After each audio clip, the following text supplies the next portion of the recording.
दीनबन्ध जगत्पते गोपेशगोपिकान्त राधाकान्त नमस्तुते तप्त काञ्चन गौराङ्गी राधे वृन्दावनेश्वरी विश्वभानुसुते देवी प्रणमामि हरिप्रिये नीलाचल निवासाय नित्याय परमात्मने बलभद्र सुभद्राभ्यां जगन्नाथाय ते नमः जय श्री कृष्ण चैतन्य प्रभु नित्यानंद श्री अद्वैत गदाधर श्रीवासादि गौर भक्तवृंद हरे कृष्णा कृष्ण कृष्ण हरे हरे हरे राम राम राम हरे हरे हरे कृष्णा कृष्ण कृष्ण हरे हरे हरे राम राम राम हरे हरे हरे कृष्णा कृष्ण कृष्ण हरे हरे हरे राम राम राम हरे हरे मुखं करोति वाचालं पुंगुं लंघयति गिरिं यत्कृपातं वन्दे श्रीगुरुं परमानन्दमाधवं सुखेतं नमो विष्णुपादाय कृष्णाय श्रीमती जय पताका स्वामी नाम नमो आचार्य पादाय ओम नमो भगवते वासुदेवाय ओम नमो भगवते वासुदेवाय ओम नमो भगवते वासुदेवाय ओम नमो भगवते वासुदेवाय ओम नमो भगवते वासुदेवाय ओम नमो भगवते वासुदेवाय नारायणं नमस्कृत्यं नरं चैव नरोत्तमं देवीं सरस्वतीं व्यासं ततो जयमुदीरये नष्टप्रायेषु भद्रेषु नित्यं भागवत सेवया भगवती उत्तमश्लोके भक्तिर्भवति नष्टिति हरे कृष्ण तो প্রায় এক সপ্তাহ আজকে হবে নাকি কমপ্লিট তো এই সপ্তাহব্যাপী হরিকথার আজকে যদিও কোনো পরিকল্পনা ছাড়াই কোনো পরিকল্পনা ছিল না এরকম অটোমেটিক্যালি হয়ে গেল হ্যাঁ একাদশী থেকে আজ পর্যন্ত 7 দিন ব্যাপী দেখছি অনেক নতুন অনেক বড় বড় ভক্ত এসছে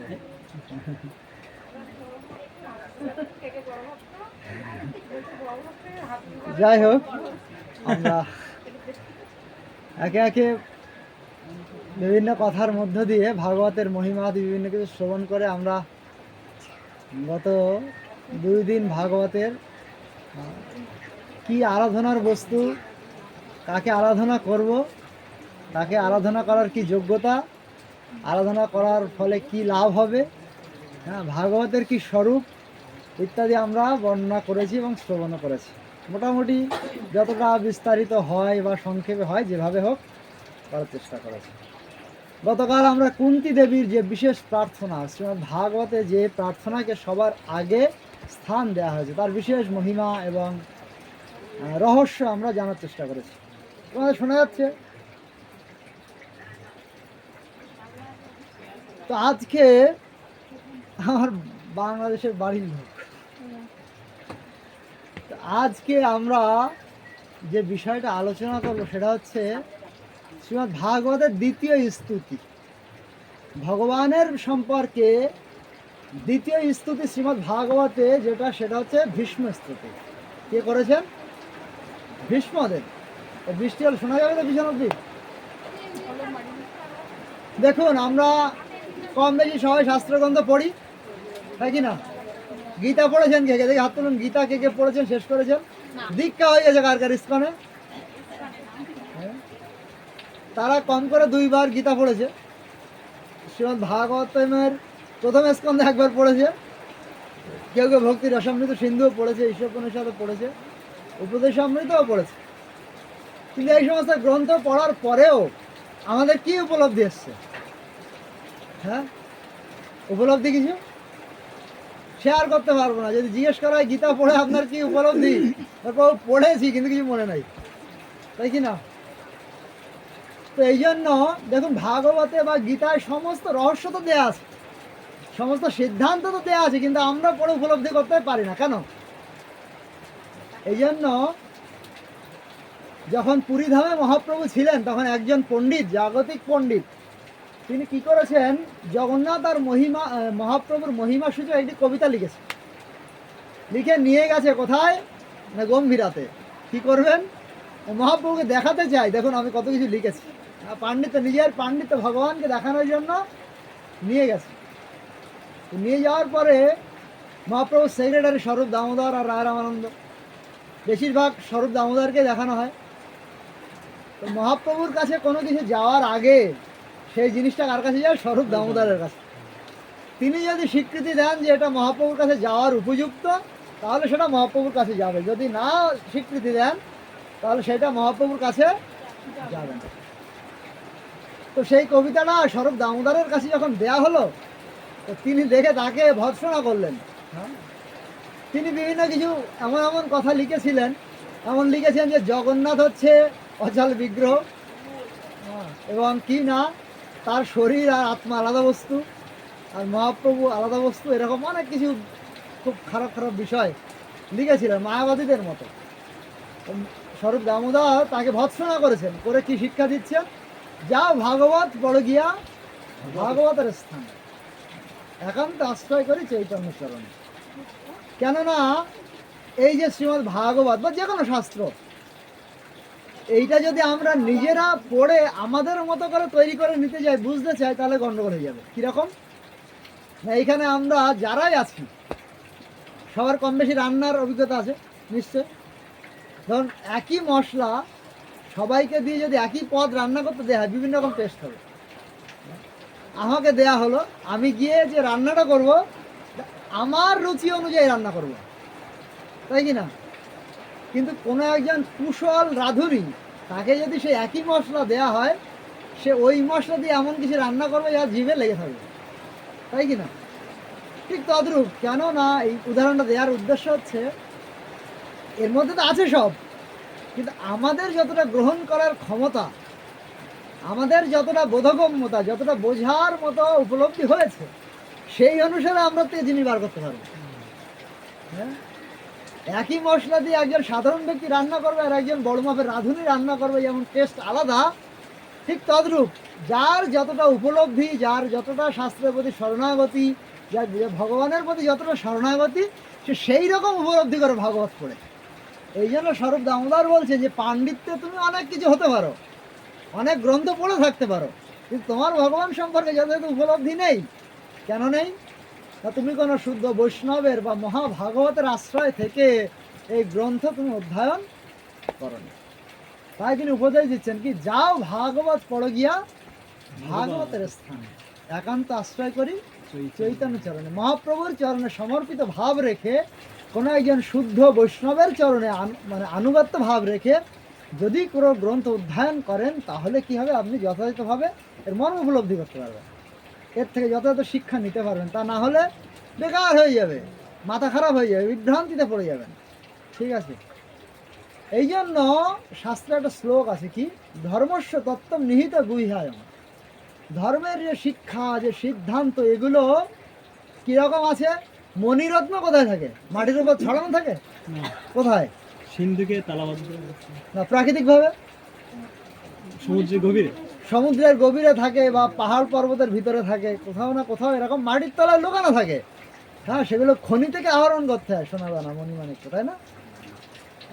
সমতল ভূমির উপরে ছড়ানো থাকে কি? থাকে না।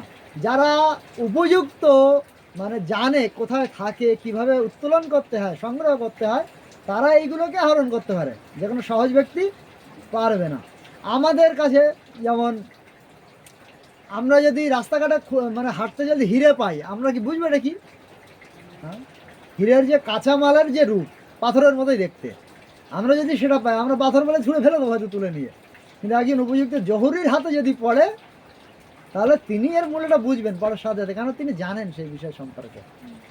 এই জন্য ধর্মের যে সিদ্ধান্ত, যে শাস্ত্র সিদ্ধান্ত, যে রহস্য, এটা সাধারণ মানুষের বোধগম্যতার বাইরে। এটা কি বোঝা যাবে না। এই জন্য আমাদের কি করতে হবে না, মহাজনদের স্মরণ নিতে হবে। এই জন্য বলা হচ্ছে ধর্মস্য দত্তম নিহিত গুহ্যায়ম। এটা গোপনভাবে মণিরত্ন যেমন লুকানো থাকে প্রকৃতির গহ্বরে, ঠিক সেই রকম শাস্ত্র সিদ্ধান্ত শাস্ত্রের মধ্যে লুকানো আছে। জহুরি হতে হবে আপনাকে। যেমন জাদুঘর যে খেলা দেখায়, আমাদের চোখে কি মনে হয়?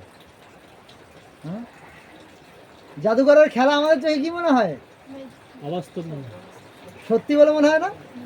তাহলে কেটে দিল, আমরা মনে হয় হ্যাঁ একটা মানুষ সত্যি কেটে দিয়েছে, কিছুক্ষণ পরে আবার জুড়ে দিল, এগুলো মনে হয় কি না? হ্যাঁ, আমরা দেখি না থলির ভিতর থেকে টাকার বর্ষা করছে। হ্যাঁ, কি মনে হয় আমাদের এগুলো যে বাস্তব? চোখের সামনে তো দেখছি, ভুল তো নয়। কিন্তু কিছুক্ষণ পরে সেই জাদুঘর আবার এসে বলে টাকা দাও। হ্যাঁ, সে যদি সত্যি সত্যি এত টাকা তৈরি করার ক্ষমতা রাখে তাহলে টাকা চাই কেন?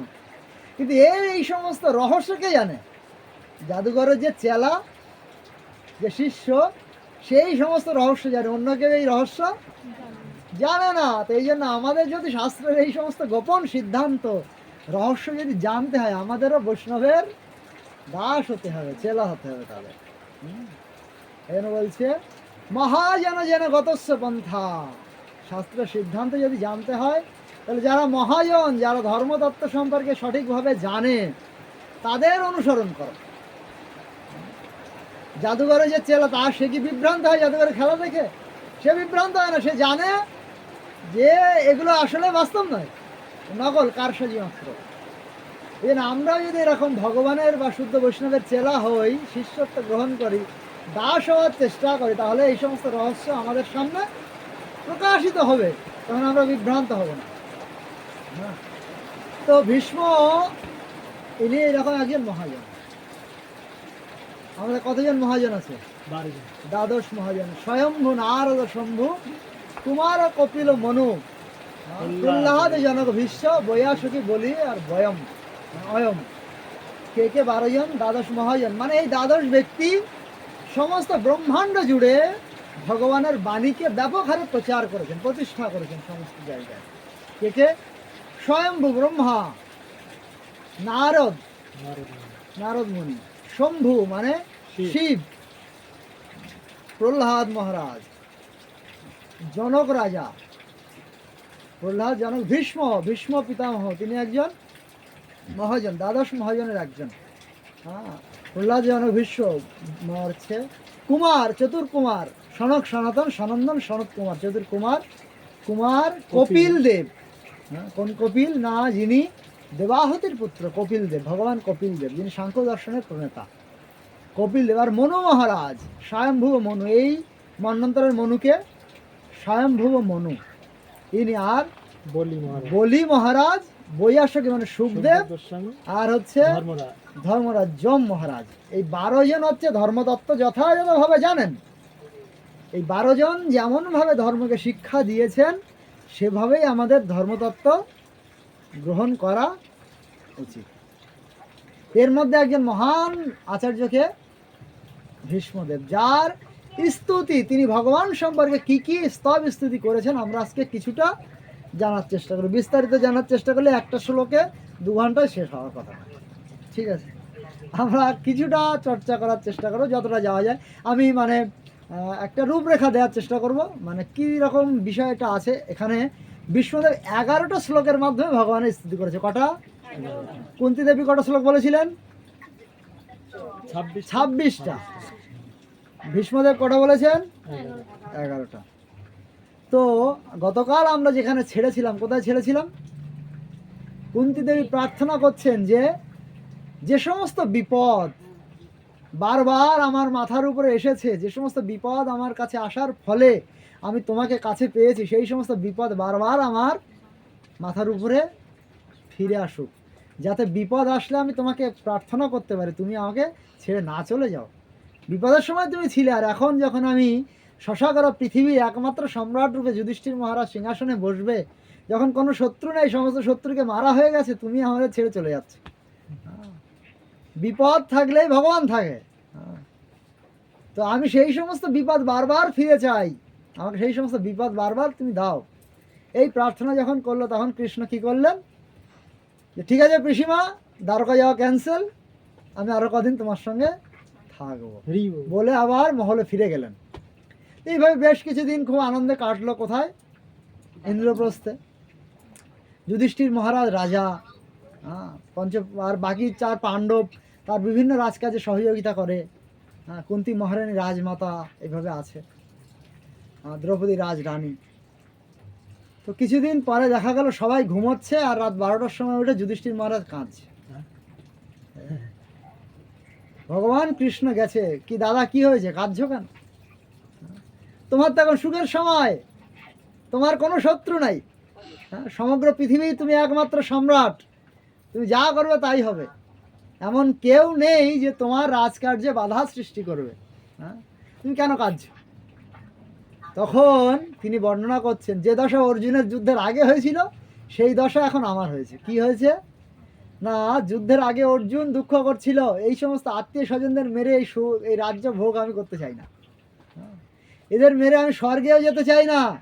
যদি স্বর্গের সম্পত্তি আমাকে দেয়া হয়, তো এই সমস্ত আত্মীয় স্বজনদের মেরে আমি নিতে চাই না। কেন না, যদি আত্মীয় স্বজন না থাকে তাহলে আমি ভোগ করবো কাদের নিয়ে? একা একা কি ভোগ করে আনন্দ পাওয়া যায়? এই যে দুর্গা পুজো আসছে, দামি শাড়িগুলো কিনে আপনারা কাদের দেখাবেন? নিজের সুখের জন্য না অন্যকে দেখানোর জন্য? অন্যকে দেখানোর জন্য। হ্যাঁ? আনন্দ তখনই আসে বিষয় নিয়ে যখন আমরা অন্যদের দেখাতে পারি। ঐশ্বর্য যদি অন্যদের দেখাতে না পারি তাহলে তা নিয়ে কোনো আনন্দ নাই। নিজে নিজে যদি আলিবাবা 40 চোরের যে গুহা, ওই গুহার মধ্যে যদি আপনাকে রেখে দেওয়া হয়, যেখানে সোনার টাকার উপরে আপনি শুয়ে থাকতে পারবেন, কি আনন্দ আছে যদি সেখানে কেউ না দেখে? কোনো আনন্দ নাই। তো অর্জুন ভাবছে যে এদেরকে মেরে যদি আমাকে সিংহাসনে বসতে হয় তো দেখবে কে? হ্যাঁ, কাদের নিয়ে আনন্দ করব? আমি চাই না এই সিংহাসন। সেই দশা আজকে যুধিষ্ঠির মহারাজের হয়েছে। তিনি কি ভাবছে যে আমি আমার বন্ধু বান্ধব আত্মীয় স্বজন এদের মেরে সিংহাসনে বসেছি, এদের রক্তে রাঙা হয়ে আছে এই রাজ্য,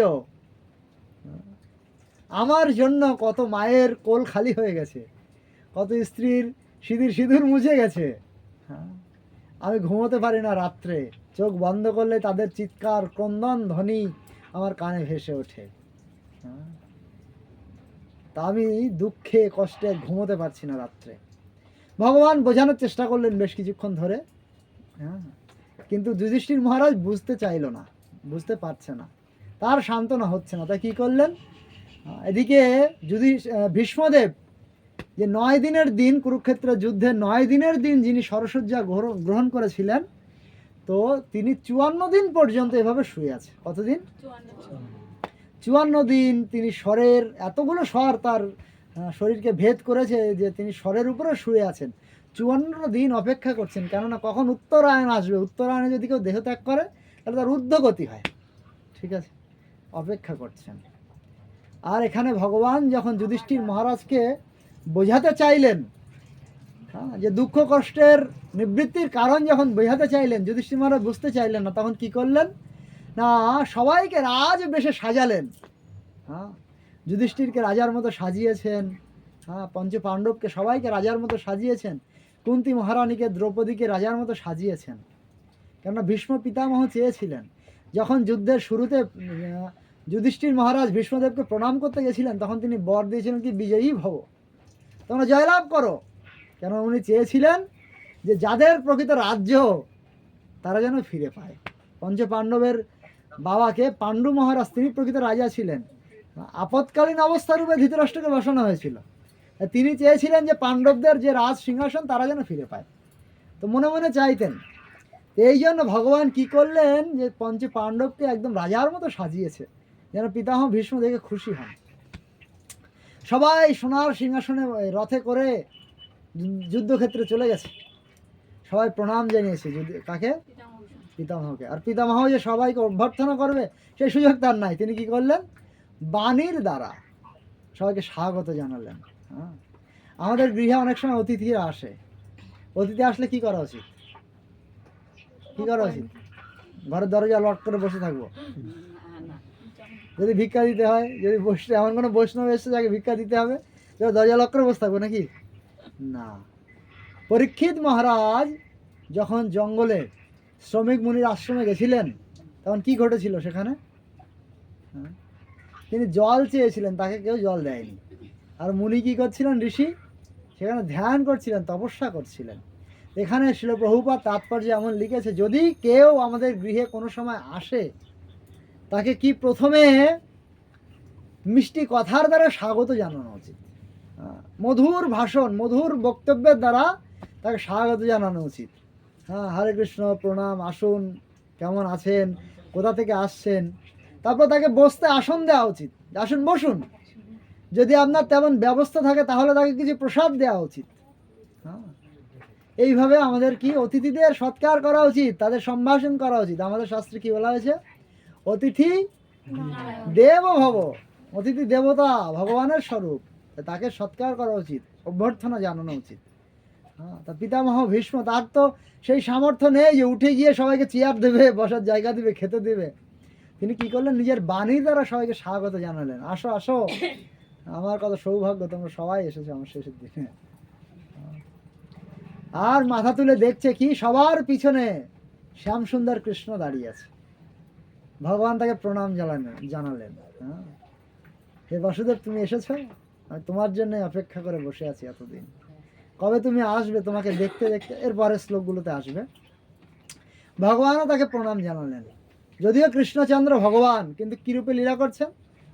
মনুষ্য রূপে। তাই লোক শিক্ষার খাতিরে তিনি জগৎকে শিক্ষা দিলেন, হ্যাঁ, যে আমাদের থেকে যারা জ্যেষ্ঠ, কত রকমের বৃদ্ধ হয় জগতে। হ্যাঁ, কত রকমের বৃদ্ধ হয়? এক রকমের বৃদ্ধ হয় যারা বয়সে বৃদ্ধ, তাদেরকে সম্মান জানানো উচিত। দুই রকম হচ্ছে কিনা, যারা জ্ঞান বৃদ্ধ, যারা আপনার থেকে বেশি জ্ঞানী, তাদেরকে সম্মান দেওয়া উচিত। হ্যাঁ, যারা আপনার থেকে পজিশনে বড় পদে বসে আছে, তাদেরকে সম্মান দেওয়া উচিত। যারা ভক্তি জীবনে আপনার থেকে আগে এসেছে, তাদেরকেও সম্মান দেওয়া উচিত। ঠিক আছে? এভাবে চার রকমের বৃদ্ধ পাওয়া যায়: জ্ঞান বৃদ্ধ, বয় বৃদ্ধ, পদে বৃদ্ধ, আর ভক্তিতে বৃদ্ধ। এইভাবে চার রকমের আমাদের থেকে শ্রেষ্ঠ ব্যক্তি এনারা, এনাদের সবসময় সম্মান করা উচিত, প্রণাম জানানো উচিত। ভগবান যেহেতু মনুষ্যরূপে লীলা করছেন, তাই তিনি লোক শিক্ষার উদ্দেশ্যে ভীষ্মদেবকে প্রণতি জানালেন।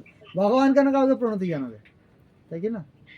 যেহেতু তিনি মনুষ্যরূপে লীলা করছেন, তাই তিনি লোক শিক্ষার জন্য ভীষ্মদেবকে প্রণতি জানালেন। হ্যাঁ, এবং তখন ভগবান বললেন যে যুধিষ্ঠির মহারাজের এই দশা, তুমি কৃপা করে তাকে কিনা দিব্য জ্ঞান প্রদান করুন। তখন পিতামহ ভীষ্ম জ্ঞান দেওয়া শুরু করেছে। কাদের? পঞ্চ পাণ্ডবকে লক্ষ্য করে যুধিষ্ঠির মহারাজকে শিক্ষা দিচ্ছেন। কি কি শিক্ষা দিচ্ছেন? একটা কথা বলছেন, সর্বম কালকৃতম মন্যে ভবতাঞ্চ যৎ প্রিয়ম সপাল যদ বস লোকে বায়ুরিব ঘনা বলি। হ্যাঁ, আকাশের মেঘ কার দ্বারা প্রবাহিত হয়? মেঘ নিজের ইচ্ছা মতো চলে? হ্যাঁ, কোথায় বৃষ্টি হবে কি না হবে কার দ্বারা নির্ধারিত হয়? বাতাস, বাতাসের দ্বারা। বাতাস মেঘকে যেখানে ভাসিয়ে নিয়ে যাবে, সেখানে বৃষ্টি হবে, তাই কি না? ঠিক তদ্রূপ আমাদের উপরে সুখ বর্ষিত হবে কিনা দুঃখ বর্ষিত হবে কার দ্বারা নির্ধারিত হবে? ভগবানের ইচ্ছায়। যেমন বায়ুর দ্বারা বাহিত হয়ে মেঘ বিভিন্ন জায়গায় বৃষ্টিপাত ঘটায়, ঠিক সেই রকম ভগবানের ইচ্ছাতে, হ্যাঁ, আমাদের কপালের সুখ এবং দুঃখ নির্ধারিত হয়। আমরা আমাদের চেষ্টায় সুখ আর দুঃখ পরিবর্তন করতে পারবো না। জগতের মানুষ বলে পরিশ্রম সৌভাগ্যের চাবিকাঠি। আমি আগে একদিন বলছিলাম যে ভ্যান চালাচ্ছে দুপুরে রোদ্দুরে, তার পরিশ্রম তো কম নয়, কিন্তু তার সুখ আছে কপালে? স্বাচ্ছন্দ্য আছে? সুবিধা আছে? নেই। কেন নেই? না, ভগবানের ইচ্ছায় তার কর্মফল এমন ছিল, বা তার কর্মফলের কারণে, ভগবানের ইচ্ছার কারণে এমন হয়েছে যে তাকে দুঃখ ভোগ করতে হচ্ছে। এত পরিশ্রম করার পরেও তার সুখ হচ্ছে না। ঠিক আছে? বোঝা গেল? এই জন্য কি না, যুধিষ্ঠির মহারাজকে এখানে কি বোঝাতে চেয়েছেন ভগবান? ভগবান বোঝাতে চেয়েছেন, তুমি যে মনে করছো তোমার কারণে এই জগতের মানুষের, তোমার পরিবারের, রাজ্যের লোকের কারোর সন্তান মরে গেছে, কারোর পতি মরে গেছে, হ্যাঁ, এটা তোমার ইচ্ছায় ঘটেনি। কার ইচ্ছায় ঘটেছে? কৃষ্ণের ইচ্ছায়। কৃষ্ণ চেয়েছে, তাই তাদের এই রকম দশা হয়েছে। ঠিক আছে? সম্পূর্ণ কৃষ্ণের ইচ্ছায়, তোমার কারণে কিছুই ঘটেনি, তোমার বৃথা দুঃখ পাওয়ার কারণ নেই। তিনি প্রমাণ দিচ্ছেন, দেখো তুমি কেন দুঃখ পাবে। তোমার, আমরা কালকে কুন্তী দেবীর স্তুতির মধ্যে বর্ণনা করছিলাম কত দুঃখ কুন্তী দেবী পেয়েছে, তাই না এ পর্যন্ত? হ্যাঁ, তাকে ভীমকে বিষ মেশানো হলো, রাক্ষস আদির সামনে পড়লো, যতুগৃহে তাদের পুড়িয়ে মারার চেষ্টা করা হলো। হ্যাঁ, কৌরবদের সবাই পুত্রবধূর বস্ত্র খুলে নেওয়ার চেষ্টা করা হলো। হ্যাঁ, এরকম কতভাবে বিপদে ফেলার চেষ্টা করা হয়েছে। ভগবানের তো সব কিছু থেকে উত্তীর্ণ হয়ে গেছেন। হ্যাঁ, এখানে বলছে দেখো তোমাদের জীবনে এত বিপদ তাহলে কেন আসবে, যদি তোমরা সেইভাবে, তোমরা তো যথার্থ সামর্থ্যবান। হ্যাঁ, সামর্থ্যবান কি না? যুধিষ্ঠির মহারাজ বলছে দেখো তোমাদের পরিবারের যে সামর্থ্য সেটা সাধারণ মানুষের মতো নয়, তোমরা মহান পরিবারের একটা অংশ। তোমাদের পরিবারে কে কে আছে? যত্র ধর্মসূত রাজা, যেখানে সাক্ষাৎ ভগবান ধর্মরাজ তোমাদের ভ্রাতার রূপে যুধিষ্ঠির মহারাজের রূপ ধারণ করে তোমাদেরকে মানে নির্দেশনা দিচ্ছে, দিক নির্দেশনা দিচ্ছে, তাই কি না? যুধিষ্ঠির মহারাজ কার অবতার? ধর্মরাজের অবতার। যেখানে ধর্ম থাকবে সেখানে কেন দুঃখ থাকবে? এই যত্র ধর্মসূত রাজা, যেখানে ধর্ম স্বয়ং পুত্র রূপে বা তোমাদের ভ্রাতা রূপে তোমাদের প্রোটেকশন দিচ্ছে, তোমাদের সমস্ত কার্যের ভালো খারাপ নির্ণয় করে। আর কি আছে? গদা পানির বৃকদর, হ্যাঁ, যে গদা হাতে করে সবসময় প্রহরীর মতো ভীম দাঁড়িয়ে আছে কি না? শত্রু আসতে ভয় পায় যাকে দেখে। আর কে আছে? কৃষ্ণ স্ত্রী গান্ডিবম চাপম, ধনুধারী অর্জুন তোমাদের সাথে দাঁড়িয়ে আছে, যার সমান বলশালী ধনুধারী ত্রিভুবনে কেউ নাই। সব থেকে শক্তিশালী ধনুধারী সর্বশ্রেষ্ঠ অর্জুন আছে। হ্যাঁ, আর কি? সুরিত কৃষ্ণ, এবং এ সবের পরে তাহলে কে কে আছে বোঝা গেল? কে কে? ধর্মরাজ, স্বয়ং যমরাজের অংশ অবতার যুধিষ্ঠির মহারাজ আছে, সব থেকে শক্তিশালী বাহুবল যার বেশি গদাধারী ভীম আছে। হ্যাঁ, গান্ডীবধারী অর্জুন আছে, যিনি সব থেকে বড় ধনুর্ধারী। এরপরেও তোমাদের বিপদ হয়েছে কি না? আচ্ছা, শুধু এখানেই শেষ নয়, আরো কে আছে? সুরিত কৃষ্ণ, সুরিত রূপে কৃষ্ণ সবসময় তোমাদের সাথে আছে, ছিল কি না? যখন যখন বিপদ এসেছে, যখন যখন সমস্যা হয়েছে, কৃষ্ণ তাদের পাশে সবসময় ছিল। কৃষ্ণ তো চাইলে সবকিছু ত্যাগ মানে সমস্ত বিপদ থেকে রক্ষা করতে পারতেন, মানে এমন পরিস্থিতি করতে পারতেন যে বিপদই আসবে না। করেছিলেন? করেননি। এত কিছু থাকার পরেও তোমাদের বিপদ আসার কথা নয়। হ্যাঁ, কিন্তু কেন এসেছে? এটা ভগবানের ইচ্ছা এসেছে। তা তুমি দুঃখ পেও না। তুমি যে মনে করছো তোমার কারণে এই জগতের মানুষের কোল খালি হয়েছে, কারো সিঁদুর খালি হয়েছে, তোমার কারণে হয়নি, এটা ভগবানের প্ল্যান ছিল। হ্যাঁ, তোমার এখানে নিমিত্ত মাত্র। অর্জুনকে ভগবান গীতায় 13 অধ্যায়ে সম্ভবত বলেছেন কি না, তুমি শুধুমাত্র উপভোক্তা রূপে, অনুঘটক রূপে এখানে থেকে জয় স্বীকার করো। যা কিছু করার কে করব? আমি করব। ভগবান বলছে যা করার আমি করব, তুমি শুধুমাত্র মানে এখানে অনুঘটক রূপে থেকে, উপস্থিত থেকে তুমি জয়টা গ্রহণ করো, যশ গ্রহণ করো। তোমার কিছুই করার নেই, যা করবো আমি করব। কে বলছে? কৃষ্ণ।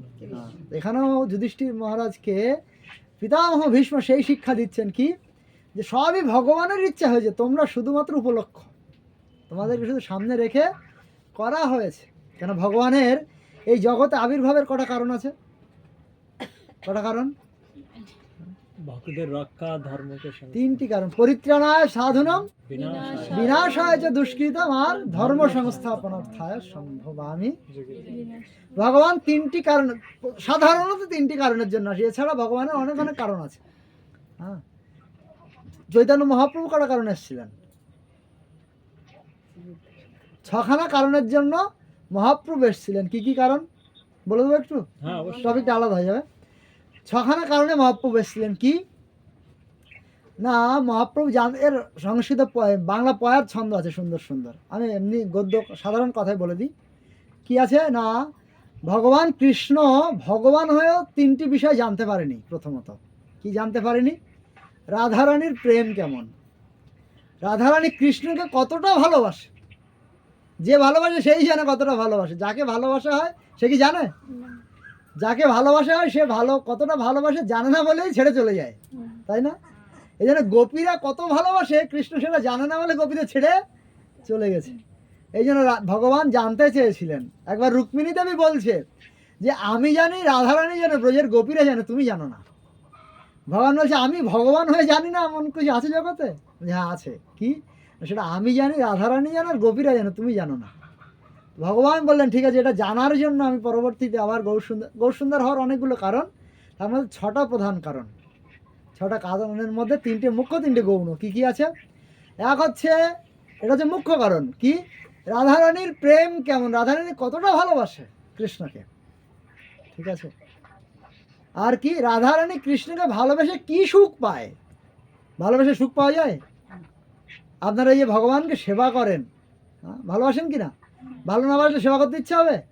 স্ত্রী পুত্রের প্রতি ভালোবাসা আছেই বলে সেবা করেন। যদি ভালোবাসা না থাকে, বাইরের রাস্তার লোক ধরে এনে খাওয়ান যত্ন করে না, কেন তাদের প্রতি ভালোবাসা নেই। ভালোবাসা না থাকলে সেবা হয় না, সেবা না থাকলে সুখ হয় না। তাই ভগবান জানতে যে রাধারানী আমাকে ভালোবেসে কি সুখ পায়, ঠিক আছে। আর কি না, কৃষ্ণের রূপের কি মাধুরী সেটাও কৃষ্ণ জানে না। হ্যাঁ, কৃষ্ণ সুন্দর দেখতে, কিন্তু তার রূপের কত মাধুর্য, কেন রাধারানী তার রূপের প্রতি আকৃষ্ট, এই তত্ত্ব কৃষ্ণ জানে না। এটা কে জানে? রাধারানী জানে। রাধারানীর এই 3টি ভাব জানার জন্য গৌরাঙ্গ রূপে এসছে। কেন, কিভাবে এসছে? রাধা ভাব দুতি সুবলিতম, রাধার ভাব এবং দুতি সাথে করে নিয়ে কৃষ্ণচন্দ্র রাধারানীর মতো করে এসেছে। কেন? তাহলে জানতে পারবে রাধারানী কতটা ভালোবাসে, ভালোবেসে কি সুখ পায়, আর রূপের কত মাধুর্য যে কৃষ্ণকে রাধারানী ভালোবাসে। এই 3টে জানার জন্য এসছে। এই 3টা হচ্ছে মুখ্য কারণ। 3টে গৌণ কারণ আছে। কি না, জগতে যুগধর্ম হরিনাম প্রচার করা। মহাপ্রভু কি করেছেন? হ্যাঁ, গোলকের প্রেমধন হরিনাম সংকীর্তন মহাপ্রভু এসে বিলিয়েছেন। তো 3টি প্রধান কারণ, মুখ্য কারণ কি কি বলতে পারেন? কি কি বললাম? রাধারানীর প্রেম কেমন, কৃষ্ণকে ভালোবেসে তিনি কি সুখ পান, কি সুখ পান, আর কৃষ্ণের রূপের কত মাধুর্য। এই 3টে মুখ্য কারণ। 3টে গৌণ কারণ কি? যুগধর্ম হরিনাম সংকীর্তন প্রচার, আর কি না অদ্বৈত আচার্যের আহ্বান। অদ্বৈত আচার্য যে প্রত্যেক দিন শালগ্রাম শিলাকে গঙ্গা জল আর তুলসী অর্পণ করে ভগবানকে ডেকে ডেকে নিয়ে এসেছিল, এই ডাকার ফলে মহাপ্রভু এসছে। কটা হলো গৌণ কারণ? কটা? দুটো হলো। কি কি? যুগধর্ম হরিনাম সংকীর্তন প্রচার করা, অদ্বৈত আচার্যের আহ্বান, আর হচ্ছে রাগানুগ ভক্তি প্রচার। ভগবানকে যে এই প্রেমের ভাবে সেবা করা, এই সেবা এর আগে ছিল না। মহাপ্রভুর আগে পর্যন্ত বৃন্দাবনে যত বিগ্রহ আছে সেগুলো দেখুন একা একা দাঁড়িয়ে আছে, শুধু কৃষ্ণ। মহাপ্রভু আসার পরে সেগুলো যুগল রূপ ধারণ করেছে। অর্থাৎ মাধুর্য প্রেমের যে সেবা, এই সেবা শিক্ষা দেওয়ার জন্য মহাপ্রভু এসেছে। এই 6টা হচ্ছে মহাপ্রভুর আসার 6টা কারণ। 3টে মুখ্য, 3টে গৌণ। আর কৃষ্ণের আসার কটা কারণ? 3টে। কি কি? মূলত 3টে কারণ। কি কি? সাধুদের পরিত্রাণ করার জন্য, অর্থাৎ সাধুদের সঙ্গে লীলাবিলাস করে সাধুদের আনন্দ বিধান করার জন্য ভগবান এই জগতে আসেন। আর কি? দুষ্কৃতকারীদের বিনাশ করার জন্য। যারা দুষ্কৃতকারী অর্থাৎ ভগবানের বিরুদ্ধে আচরণ করবে, তাদেরকে হত্যা করার মাধ্যমে কৃপা করবেন। হ্যাঁ, এভাবে কৃপা করার জন্য ভগবান আসেন। আর ধর্মকে পুনরায় স্থাপন করার জন্য ভগবান আবার এই জগতে আসেন। তো এখানে যাদের যাদের ভগবান মেরেছেন যুদ্ধক্ষেত্রে, এটা ভগবানের প্ল্যান ছিল যে আমি এভাবেই এদেরকে উদ্ধার করব। এর মধ্যে শেষে ভীষ্মদেব বলবেন যে তুমি যাদের যাদের যুদ্ধক্ষেত্রে হত্যা করেছো, বা তোমার সামনে যাদের হত্যা হয়েছে, বা তোমাকে দেখে যারা হত্যা মানে প্রাণ বিসর্জন করেছে, তারা সবাই তাদের স্বরূপ পেয়ে ভগবান তোমার ধামে ফিরে গেছে। স্তুতির মধ্যে আছে, এগুলো পরে আমরা জানবো। তাহলে আমরা বুঝলাম যে আমাদের যা সুখ দুঃখ এগুলো কি কারণে হয়? হ্যাঁ, ভগবানের ইচ্ছাতেই হয়।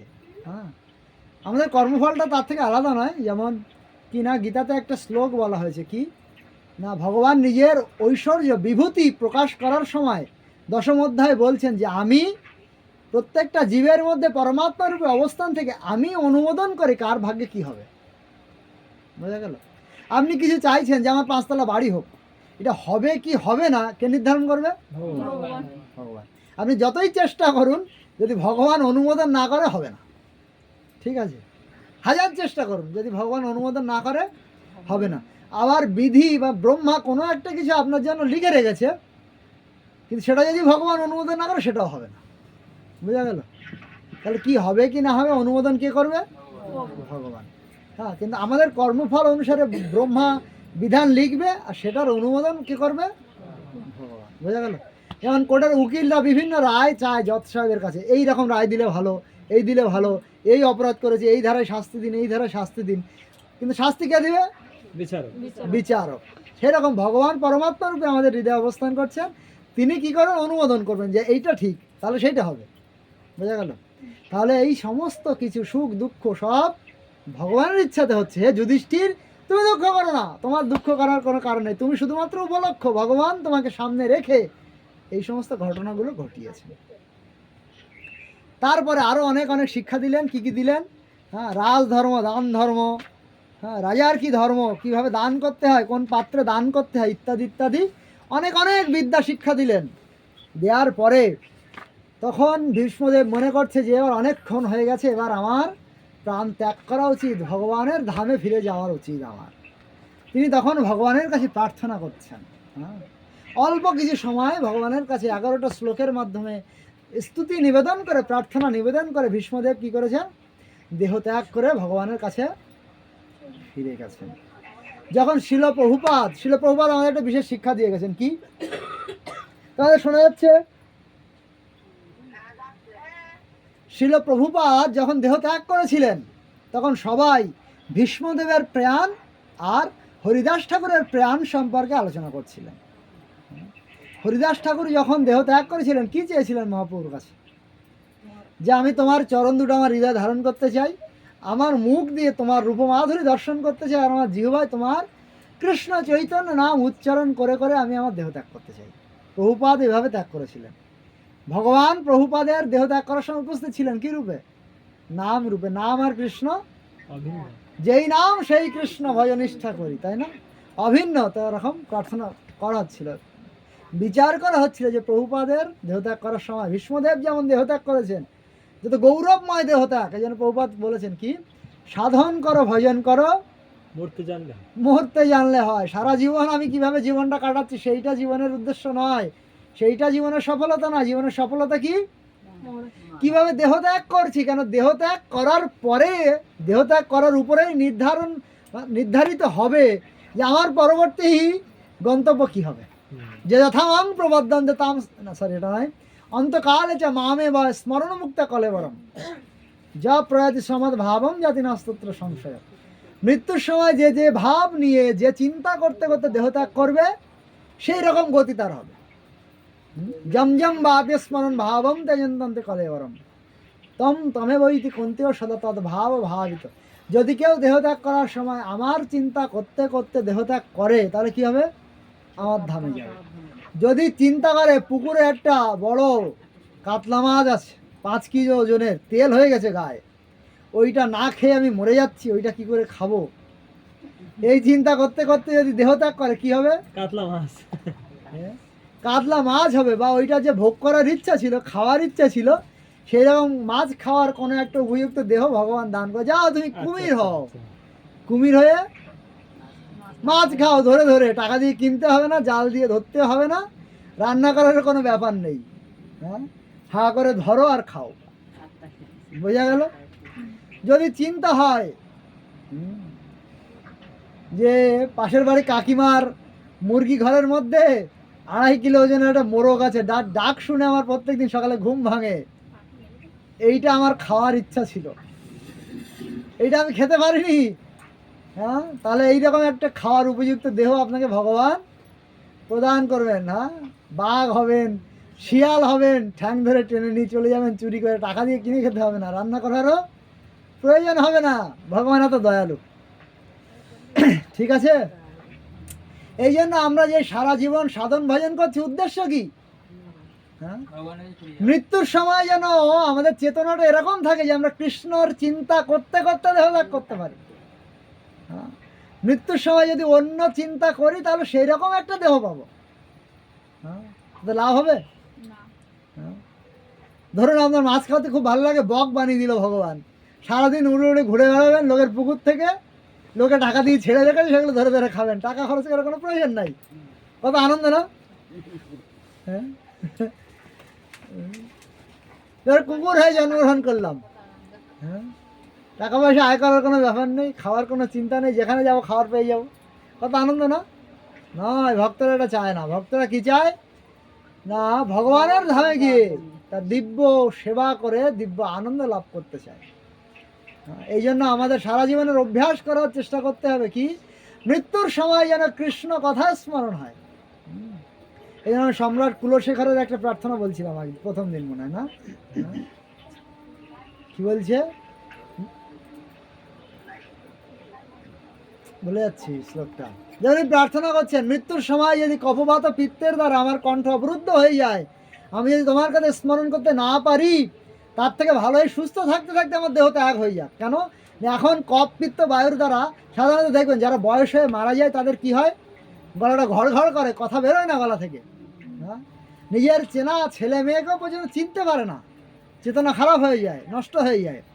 এই জন্য সম্রাট কুলশেখর প্রার্থনা করছেন কি, যে আমার চেতনা শুদ্ধ থাকতে থাকতে, ভালো থাকতে থাকতে আমি যেন দেহ ত্যাগ করতে পারি, তাহলে আমার কণ্ঠ অবরুদ্ধ হয়নি, কণ্ঠ বন্ধ হয়ে যায়নি, যে আমি তোমার কথা উচ্চারণ করতে পারবো না, তোমার নাম উচ্চারণ করতে পারবো না, আমার স্মৃতিশক্তি নষ্ট হয়ে যায়নি, যে আমি তোমার কথা চিন্তা করতে পারবো না। এটা হচ্ছে ভক্তদের মৃত্যুবরণ করার রহস্য।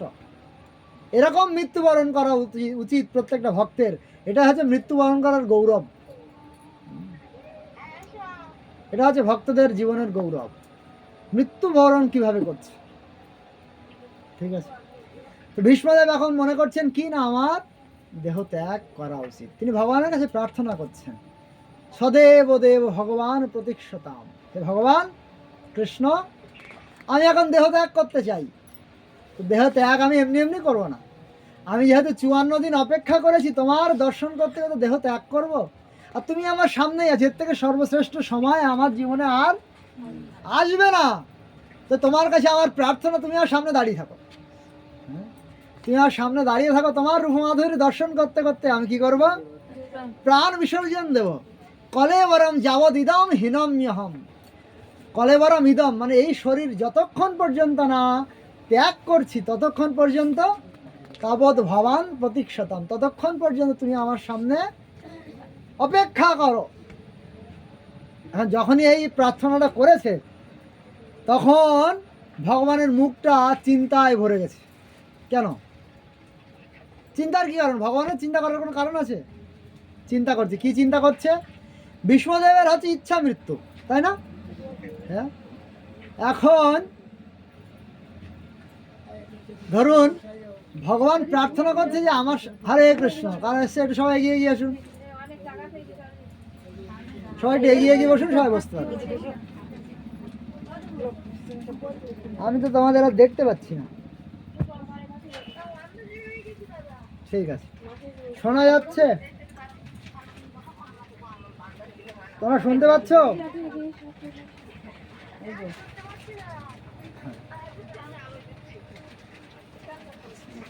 তোমার ঘরে আবার নেটওয়ার্ক থাকবে তো?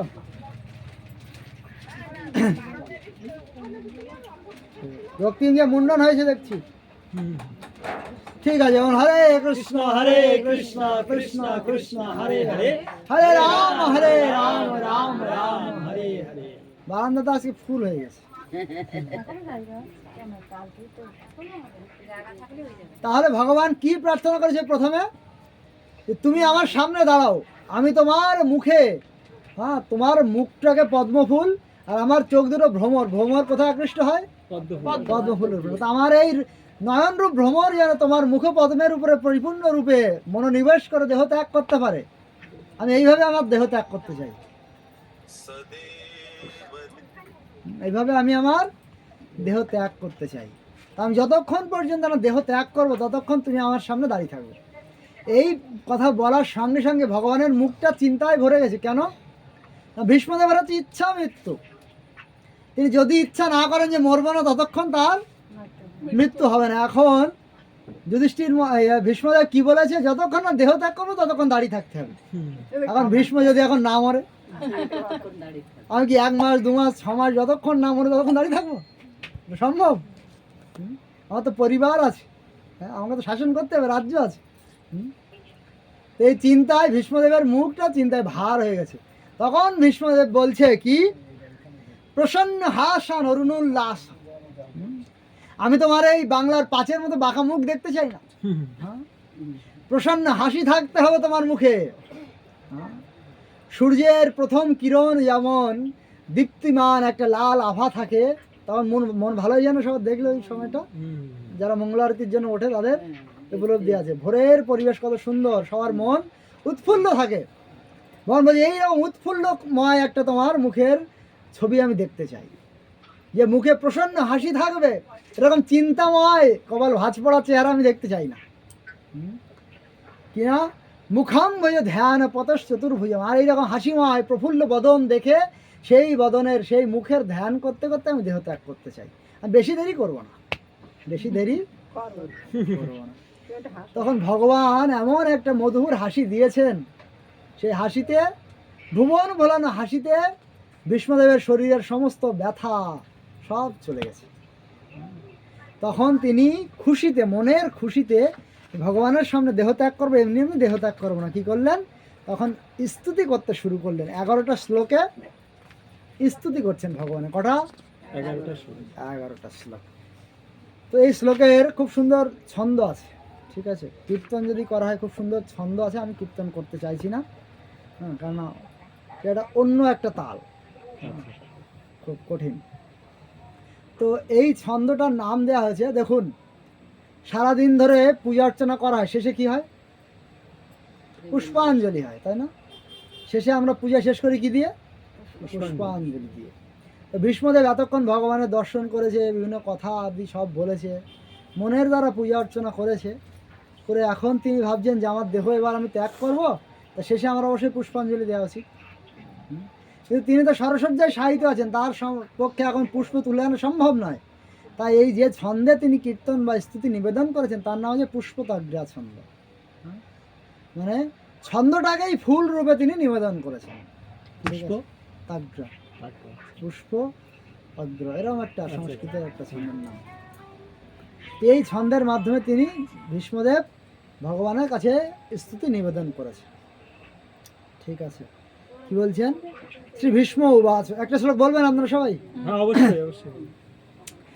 ইতিমতি ইতিমতি রূপকল্পিতা রূপকল্পিতা বিতৃষ্ণা বিতৃষ্ণা ভগবতি সত্তত ভগবতি সাত্তত পুঙ্গবে বিভুম্নি পুঙ্গবে বিভুম্নি স্বসুখমুপগতে শাশুখম উপগতে ক্বচিদ বিহার্তুম ক্বচিৎ বিহার্তুম প্রকৃতিমুপেয়সি প্রকৃতি উপেয়সি যদ্ভব প্রবাহ।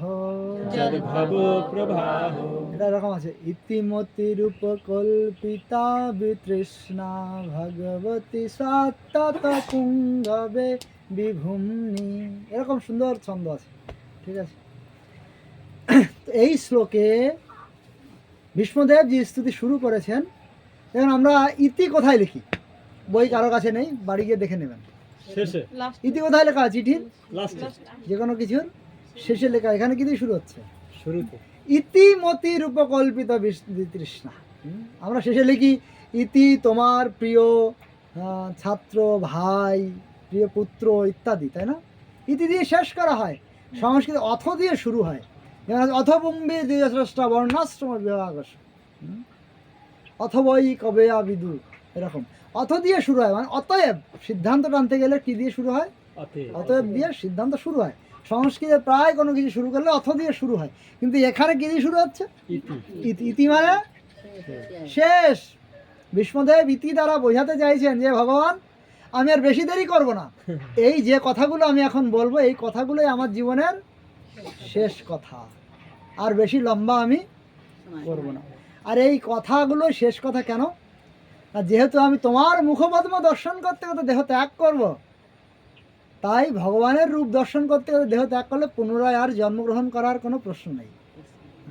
আমার যে বারবার জন্ম মৃত্যুর যে চক্র চলছিল এতদিন ধরে, সেই চক্র যেহেতু তোমার রূপ মাধুরী দর্শন করতে করতে ত্যাগ করবো, তাই আমার আসা যাওয়ার এখানে ইতি হবে। কি কটা বললাম? দুটো। এক কি, আমার কথা এখানে ইতি হবে, আমার আসা যাওয়া শেষ হবে, আর আমার জীবনের এটা ইতি হবে। ঠিক আছে? এরকম ইতির অনেক অনেক তাৎপর্য আছে, সুন্দর সুন্দর। বিস্তারিত বলতে চাইছি না। কিন্তু আমি যাওয়ার সময় একটা প্রার্থনা করতে চাই, কি না, যদি কোনো বাবা তার অবিবাহিত মেয়েকে রেখে দেহ ত্যাগ করে তাহলে কি বলা হয়, হ্যাঁ, যে এটা মানে কন্যা দায়গ্রস্ত হয়ে রয়ে গেল, তাই না? তা আমি চাই না আমার কন্যা অবিবাহিত থেকে যাক আর আমি এই অবস্থায় মারা যাই। তো ভগবান তখন জানতে চাইছে, তুমি তো আজীবন ব্রহ্মচারী, তুমি তো বিয়ে করোনি, তোমার আবার কন্যা কোথা থেকে এলো? জগতে আমরা কি দেখি, যাদের কন্যা থাকে না তারা দত্তক নেয়, যায় না? এই যে আমি একটা দত্তক নিয়ে রেখে দিয়েছি। হ্যাঁ, কে সে? বলছে আমার মতি, আমার মন, আমার মনকে আমি কন্যার মতো লালন পালন করে এতদিন ধরে বড় করেছি। হ্যাঁ, আপনারা করেছেন? লালন পালন করেন মনকে? মন যা চায় তাই করেন না? হ্যাঁ, হ্যাঁ, মন সবাই শুনতে। যা মন চায় তাই করি। হ্যাঁ, মনকে আমরা সারা জীবন ধরে তার যা চাহিদা সব পূরণ করছি। হ্যাঁ, লালন পালন করে বড় করছি। ভীষ্মদেব এইভাবে বড় করেনি। ভীষ্মদেব তার মনকে এমনভাবে বড় করেছে তিনি এক যোগ্য ব্যক্তির হাতে তার মনকে তুলে দিতে পারেন। সেই যোগ্য ব্যক্তিকে এই জগতে কৃষ্ণ কৃষ্ণ।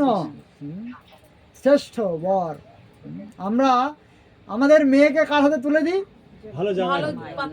তো সেই দিন, বিয়ের দিন, সেই ব্যক্তির একটা বিশেষ পদ বলা না, যোগ্যতা বা পদমর্যাদা দেওয়া হয়। কি বলা হয় তাকে? জামাই। বর। বর। বিয়ের দিন ছেলেকে কি বলা হয়? বর মানে কি? তার মানে আশীর্বাদ বা না, এই বর মানে হচ্ছে শ্রেষ্ঠ। আচ্ছা, হ্যাঁ, বিয়ের দিন যত যত মানুষ এসছে তার মধ্যে তিনি হচ্ছে শ্রেষ্ঠ, তাই তার সঙ্গে মেয়েকে বিয়ে দেওয়া হচ্ছে। অর্থাৎ মেয়ের থেকে অবশ্যই ছেলেকে শ্রেষ্ঠ হতে হবে, তাহলে সম্পর্ক ঠিক হওয়া উচিত হয়েছে। হ্যাঁ, এই জন্য তাকে বর বলা হয়। তো প্রত্যেক বাবা চায় আমার মেয়েকে যেন শ্রেষ্ঠ ব্যক্তির হাতে তুলে দিতে পারি। একজন বরিয়ান এসো, বরিয়ান মানে শ্রেষ্ঠ। হ্যাঁ, ভীষ্মদেব যখন পরীক্ষিত মহারাজের কাছে সুখদেব গোস্বামীর কাছে পরীক্ষিত মহারাজ প্রশ্ন করেছেন, মৃত্যু পথযাত্রী মানুষের কি করা উচিত? মৃত্যু পথযাত্রী মানে কি? যে মারা যাচ্ছে, যে মারা যাবে। সে কে? ভীষ্ম। পরীক্ষিত মহারাজ অধিকার। আপনারা মরবেন না? সবাই। প্রত্যেকটা মানুষ প্রত্যেকটা মুহূর্তে মৃত্যুর দিকে এগিয়ে যাচ্ছে, হ্যাঁ কি না? হ্যাঁ, কেউ আছে যে মরবো না? ইংলিশে এই জন্য বলা হয়, I am 5 years old, I am 10 years old, I am 30 years old. Old মানে বুড়ো, বৃদ্ধ, বুড়ো। আমি এত বছরের বুড়ো হয়ে গেছি। 5 বছরের বুড়ি। যদি কেউ 30 বছর বয়স হয়ে গেছে মানে কি, সে তার জন্ম থেকে 30 বছর মৃত্যুর দিকে এগিয়ে গেছে। তার যে পরমায়ু ছিল, জন্মের সময় হয়তো দেখা যায় 100 বছর, 70 বছর বা 80 বছর পরমায়ু দেওয়া হয়েছিল, 30 বছর তার খরচ হয়ে গেছে, বাকিটা আছে। আস্তে আস্তে সে এগোচ্ছে কোথায়? মৃত্যুর দিকে। তাই আমরা সবাই মৃত্যু পথযাত্রী। হ্যাঁ, এমন কেউ নেই যে মৃত্যু পথযাত্রী নই। জন্মিলে মরিতে হবে, অমরকে কোথাও হবে, তাই না? হ্যাঁ, আমরা সবাই মৃত্যু পথযাত্রী। এই জন্য যখন এরকম প্রশ্ন করেছেন পরীক্ষিত মহারাজ যে মৃত্যু পথযাত্রী মানুষের কি করা উচিত, এটা কার জন্য? আমাদের সকলের। শুধু সুখদেব পরীক্ষিত মহারাজ নিজের জন্য করেছে না। এই জন্য মুনি ঋষিদের কেন এত মাহাত্ম্য? মুনি ঋষিরা, মহর্ষিরা, যারা মহাত্মা, তারা যা করেন জগতে সকলের মঙ্গলের কথা চিন্তা করেন, নিজের মঙ্গলের শুধু নিজের কথা চিন্তা করে না। ছিল প্রভুপাদ বৃন্দাবনের রাধা দামোদর মন্দিরে বসে বসে ভজন করছিলেন, কিসের অভাব ছিল তার? সামনে রূপ গোস্বামী পাদের সমাধি, নিজে কিচেনে রান্না করতেন আর রূপ গোস্বামী সমাধি দর্শন করতেন জানালা দিয়ে। গেছেন বৃন্দাবনে কারা কারা? রাধা দামোদর মন্দিরে দেখেছেন না প্রভুপাদের কিচেন? কিচেনের জানালা দিয়েই সামনে রূপ গোস্বামী পাদের সমাধি। রূপ গোস্বামী পাদ আমাদের বলে রূপানুগ বৈষ্ণব, যার আনুগত্য থেকে আমরা সবাই ভক্তি জীবন যাপন করছি সমগ্র গৌড়ীয় সম্প্রদায়। এমন মহান বৈষ্ণব যিনি রূপমঞ্জুরি মহাপ্রভুর লীলাতে যিনি রূপ গোস্বামী রূপে এসেছেন, তিনি রাধারণীর রূপমঞ্জুরি, এত শ্রেষ্ঠ একজন ব্যক্তি। তাকে সামনে রেখে তার ভজনে মানে সমাধির কাছে বসে বসে ভজন করতেন। আর রাধা দামোদর ছিলেন। এই রাধা দামোদর মন্দিরে একটা শালগ্রাম, গিরিরাজের অংশ আছে, গিরিরাজ খণ্ড আছে। কার খণ্ড জানেন? সনাতন গোস্বামী। সনাতন গোস্বামী পাদকে স্বয়ং ভগবান কৃষ্ণ একটা গিরিরাজ খণ্ড দান করেছিলেন। তিনি প্রত্যেক দিন সনাতন গোস্বামী পাদ গিরিরাজ পরিক্রমা করতেন। তিনি বলেছিলেন এই খণ্ডটাকে পরিক্রমা করলেই তোমার পরিপূর্ণ গিরিরাজ পরিক্রমার ফল হবে, এটা অভিন্ন গিরিরাজের থেকে। তো সেই গিরিরাজ দামোদর মন্দিরে রয়েছে। আর দামোদর রাধা দামোদর কার বিগ্রহ? জীব গোস্বামী। জীব গোস্বামী পাদের সেবিত বিগ্রহ রাধা দামোদর। কোনো সাধারণ বিগ্রহ নয়, এমনি এমনি জগতে কেন রাজমিস্ত্রিদের জয়পুরের থেকে তৈরি করে নিয়ে আসা হয়নি, স্বয়ং প্রকটিত বিগ্রহ সব গোস্বামীদের বিগ্রহগুলো। গোস্বামীরা নিজেদের প্রেমের দ্বারা বিগ্রহগুলোকে প্রকট করিয়েছেন এই জগতে, কোনো মিস্ত্রি তৈরি করেনি। হ্যাঁ, বোঝা গেল? তো এইরকম একটা পরিবেশে বসে শিল প্রভুপাদ ভজন করছিলেন। কি দরকার ছিল 2 মাস ধরে সমুদ্রের মধ্যে হার্ট অ্যাটাক ইত্যাদি ভোগ করতে করতে আমেরিকায় যাওয়া, ম্লেচ্ছর দেশে নরকে যাওয়ার কি দরকার ছিল? কোনো দরকার ছিল না। চেষ্টা কেন করেছেন? জগতের মানুষকে উদ্ধার করার জন্য। সাধুর হৃদয় কাঁদে। এই জন্য সাধুর যে 26টা গুণ আছে, প্রথমে কি বলা হয়েছে? কৃপালু। সাধু হচ্ছে কৃপা পরবশ। হ্যাঁ, বদ্ধজীবদের উদ্ধার করার জন্য সাধুর হৃদয় সবসময় কাঁদে। 2 নম্বর বলা হয়েছে কৃপালু, অকৃত দ্রোহ, মানে কারুর প্রতি দ্রোহ নেই, সমস্ত জীবের সুহৃদ, সমস্ত জীবের উপকারের চেষ্টা করে। হ্যাঁ, এরকম সুন্দর সুন্দর সাধুর গুণাবলী আছে। এই জন্য মহাত্মারা যা করে সবার জন্য, সার্বজনীন, মানে সর্বজীবের জন্য মঙ্গলের চেষ্টা করেন। এই জন্য যখন এরম প্রশ্ন করেছে মৃত্যু পথযাত্রী মানুষের কি করা উচিত, তখন সুখদেব গোস্বামীর মন গদগদ হয়ে গেছে, ভরে গেছে হৃদয়। তিনি বলছেন, বরিয়ান এসতে প্রশ্ন লোকহিত কৃতম নৃপ। হে নৃপ, হে রাজা, তুমি যে প্রশ্ন করেছ এই প্রশ্ন অত্যন্ত শ্রেষ্ঠ প্রশ্ন। কেন? লোকহিতম, এইটার দ্বারা সমগ্র লোকের কল্যাণ সাধন হবে। তুমি ব্যক্তিগত স্বার্থের জন্য প্রশ্ন করনি, তুমি সমগ্র মনুষ্য জাতি, সমগ্র জীব জাতির মঙ্গলের জন্য প্রশ্ন করেছ। তাই তোমার প্রশ্ন হচ্ছে শ্রেষ্ঠ। যাক, আমি শ্রেষ্ঠ কথাটা ব্যাখ্যা করতে গিয়ে এই সমস্তগুলো টেনে নিয়ে এলাম। হ্যাঁ, এই জন্য যখনই পাত্রীর জন্য আমরা পাত্র নির্বাচন করব, সে অবশ্যই পাত্রীর থেকে শ্রেষ্ঠ হবে, তখনই তাকে বর বলে সম্বোধন করা যাবে। ঠিক আছে? সেখানে ভীষ্মদেব চাইছে যে আমি আমার কন্যাকে, মতিরূপ কন্যাকে এরকম কোনো একজন যোগ্য ব্যক্তির হাতে তুলে দিতে চাই। ভগবান তখন প্রশ্ন করছে, হ্যাঁ, ছেলের কি অভাব হয়েছে যে তুমি তোমার কন্যার জন্য উপযুক্ত পাত্র খুঁজে পাচ্ছ না? হ্যাঁ, তোমার মেয়েটি যদি বেশি লেখাপড়া হয়, বেশি যোগ্যতা সম্পন্ন হয়, বেশি সুন্দরী হয়, তাহলে পাত্র খুঁজতে একটু কষ্ট হয় কিনা? হয় না? যে উপযুক্ত পাত্র খুঁজে পাচ্ছি না। এই যে বললাম, শ্রেষ্ঠ হতে হবে, কন্যার থেকে পুত্রকে শ্রেষ্ঠ হতে হবে। যদি সেরকম না খুঁজে পাওয়া যায়, তাহলে খোঁজার জন্য অনেক সমস্যা হয়ে যায়। ভগবান প্রশ্ন করছে, তুমি যে চাইছো যে আমার কন্যার জন্য একজন উপযুক্ত পাত্র চাই, ভগবান বলছে তোমার মেয়ের কি যোগ্যতা অনেক বেশি?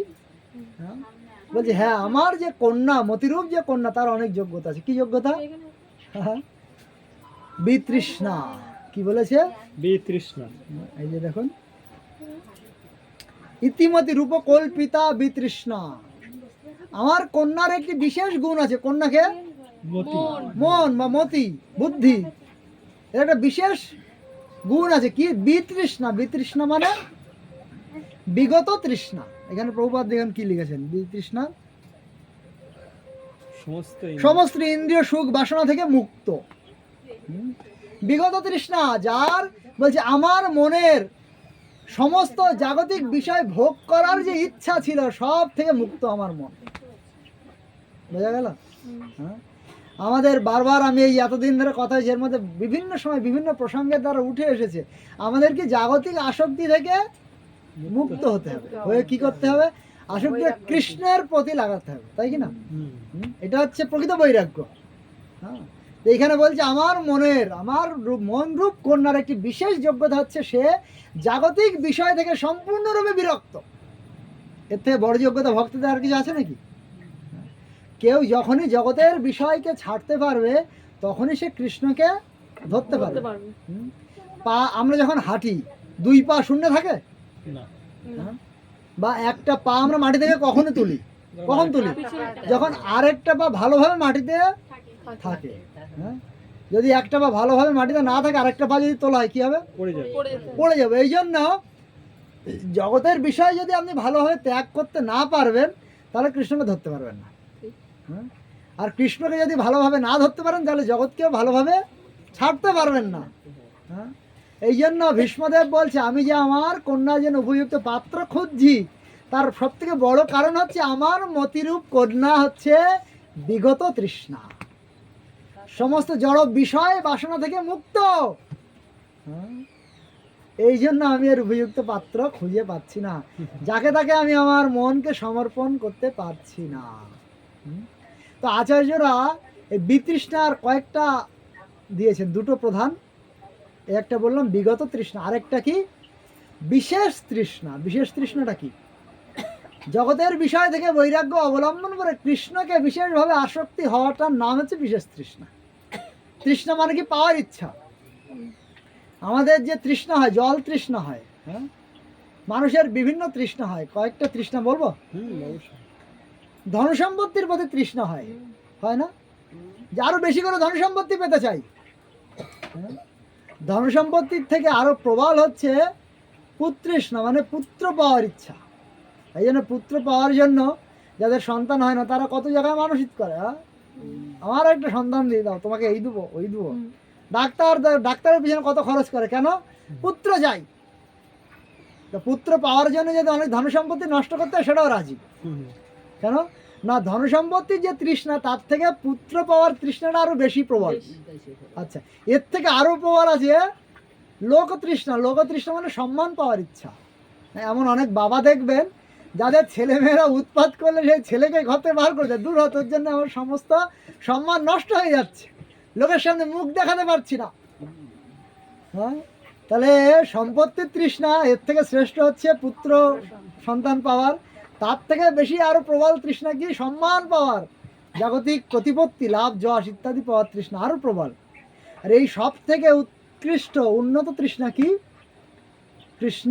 কৃষ্ণকে পাওয়ার যে ইচ্ছা, সেই তৃষ্ণা হচ্ছে আরো উৎকৃষ্ট উন্নত তৃষ্ণা। হ্যাঁ, এইখানে এই জন্যে বিতৃষ্ণাকে আচার্যের এরকম ভাবে ব্যাখ্যা করেন, এটা হচ্ছে বিশেষ তৃষ্ণা। বিশেষ তৃষ্ণা কি? কৃষ্ণকে পাওয়ার যে বাসনা, সেই বাসনাকে বলা হচ্ছে বিশেষ তৃষ্ণা। এই জন্য ভীষ্মদেব বলছেন যে আমার মন সমস্ত জড়জাগতিক বিষয় থেকে মুক্ত হয়ে তোমার প্রতি আকৃষ্ট, তোমাকে পেতে চায়। এই জন্য আমি আমার মনকে যাকে তাকে সমর্পণ না করে তোমাকেই সমর্পণ করতে চাই। হ্যাঁ, এতে কি লাভ হবে ভীষ্মদেবের? হ্যাঁ, ভীষ্মদেবের কি লাভ হবে? আমি এবার শ্লোক কয়েকটা লাফিয়ে শুধু বিষয়বস্তু বলে বলে বেরিয়ে যায়। হ্যাঁ, না, কেন এখানে ভীষ্মদেবের মন কৃষ্ণের প্রতি কেন বিশেষভাবে আকর্ষিত? দ্বিতীয় শ্লোকে বলছে তোমার যে রূপমাধুরী, এই রূপমাধুরী যদি একবার কেউ হৃদয় দিয়ে আস্বাদন করে তাহলে সে আর অন্য কিছু চাইবে না। কিরকম রূপমাধুরী? ত্রিভুবন কমনম তমাল বর্ণম। হ্যাঁ, তোমার রূপটা যদিও তমালের মতো কালো, তমাল গাছ কেমন হয়? হ্যাঁ, নবম বুঝি শ্যামল কান্তি, না? ভগবানের রূপটা কেমন? চেহারার কালার জল ভরা মেঘের মতো। এই সবে মাত্র বৃষ্টি হবে এইরকম মেঘের যেমন রূপ হয় সেরকম কালো, নবম বুঝি শ্যামল কান্তি। তো ভগবান এখানে বলছে ত্রিভুবন কমনম তমাল বর্ণম, যদিও তোমার রূপটা কালো, চেহারার গায়ের রংটা কালো, কিন্তু এমন কালো নয়। হ্যাঁ, প্রভুপাদ একবার সাউথ আফ্রিকায়, যেখানে নিগ্রোরা থাকে সব সময় কালো, যারা সবথেকে বেশি কালো নিগ্রো, ওইখানে প্রভুপাদ একবার ক্লাস দিতে দিয়ে বলছেন the colour of Krishna is blackish, কৃষ্ণের কালার হচ্ছে কালো। তো ওই আফ্রিকান লোকেরা শুনে খুব খুশি হয়েছে, আহা, কৃষ্ণ আমাদের মতো কালো। প্রভুপাদ বলছে তোমাদের তো কুৎসিত কালো নয়, কৃষ্ণ কালো কিন্তু কুৎসিত নয়। হ্যাঁ, এখানে ভীষ্মদেব বলছে যদিও তোমার গায়ের রং কালো কিন্তু সেইটা কেমন? ত্রিভুবন কমনম, সমগ্র ত্রিভুবন তোমার রূপমাধুরী, তোমার গায়ের রং দেখে কামদেবকে যত দেখে না যত আকর্ষিত হয় তার থেকে বেশি আকর্ষিত হয় তোমার রূপ দেখে, যদিও তুমি কালো। দেখেছেন ভগবানের সবসময় গুণের মধ্যে বিরুদ্ধ ভাব, মানে পরিপূর্ণ বিরুদ্ধ ভাব। যেমন বলছিলাম ব্রজবাসীদের কখনো কাপড় চুরি করেছে, আবার দ্রৌপদীকে কাপড় দেওয়ার জন্য ভেগেছে। হ্যাঁ, ভগবান নিজে আত্মারাম, কিন্তু আনন্দ পাওয়ার জন্য 16,108টা বিয়ে করেছে। হ্যাঁ, তিনি সর্বশক্তিমান হওয়া সত্ত্বেও জরাসন্ধের ভয়ে মথুরা ত্যাগ করে দ্বারকায় গিয়ে বসতি স্থাপন করেছে। এইরকম বিরুদ্ধ ভাবে ভগবান পরিপূর্ণ, তাই কি না? এইরকম সে কালো হলেও সব থেকে সুন্দর। আমরা কাকে বেশি সুন্দর দেখি? কাদের প্রতি আকৃষ্ট? যারা ফর্সা হয়, তাই না? গায়ের রং যাদের একটু গোরা হয়, ফর্সা হয়, সাদা হয়। তাদের মেলানিন কম। হ্যাঁ কিন্তু ভগবান এখানে কালো হলেও সবাই তার প্রতি আকৃষ্ট হয়, বিরুদ্ধভাবে পরিপূর্ণ ভগবান। এই জন্য কি বলছেন, দেবতারা পর্যন্ত ভগবানের ক্রিয়াকলাপ দেখে বুদ্ধমান হন, বিভ্রান্তিতে পড়ে যান। কত রহস্যময় ভগবান। হ্যাঁ।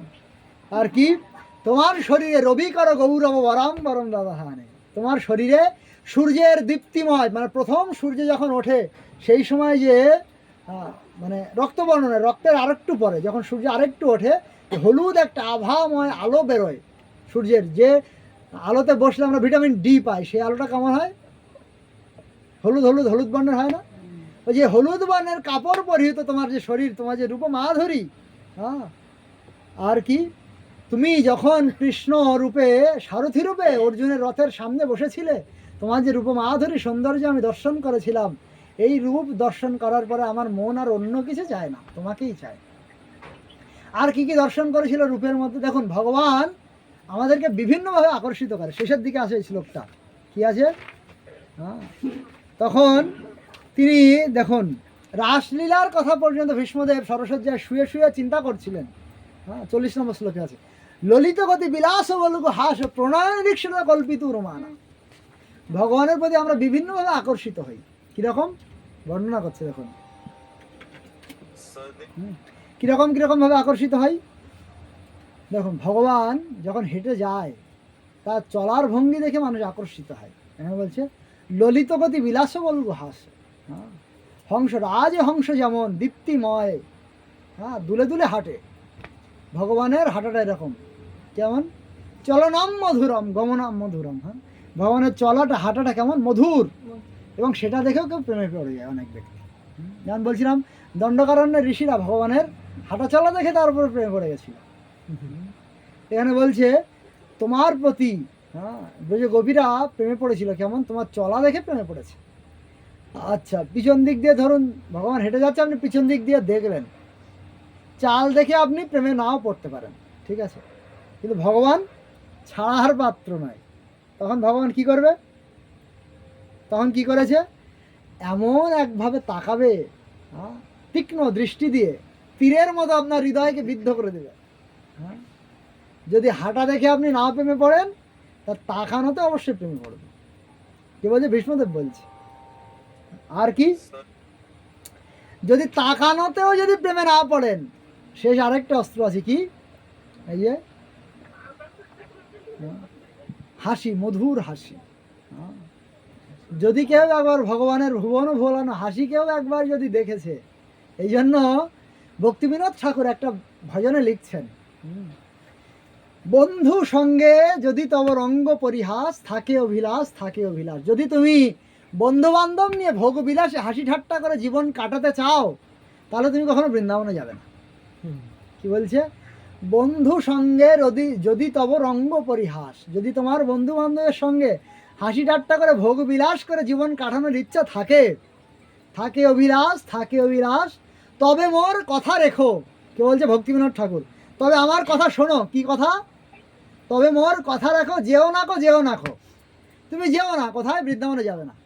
আর বৃন্দাবনে যদিও যাও, হ্যাঁ, যেও না কো যেও না কো, বৃন্দাবনে কেশী তীর্থ ঘাটেরও সকাশ। কেশী ঘাটে যে কেশী ঘাট আছে, তার কাছাকাছি কোনোদিনই যাবে না। কি বাসনা যদি থাকে?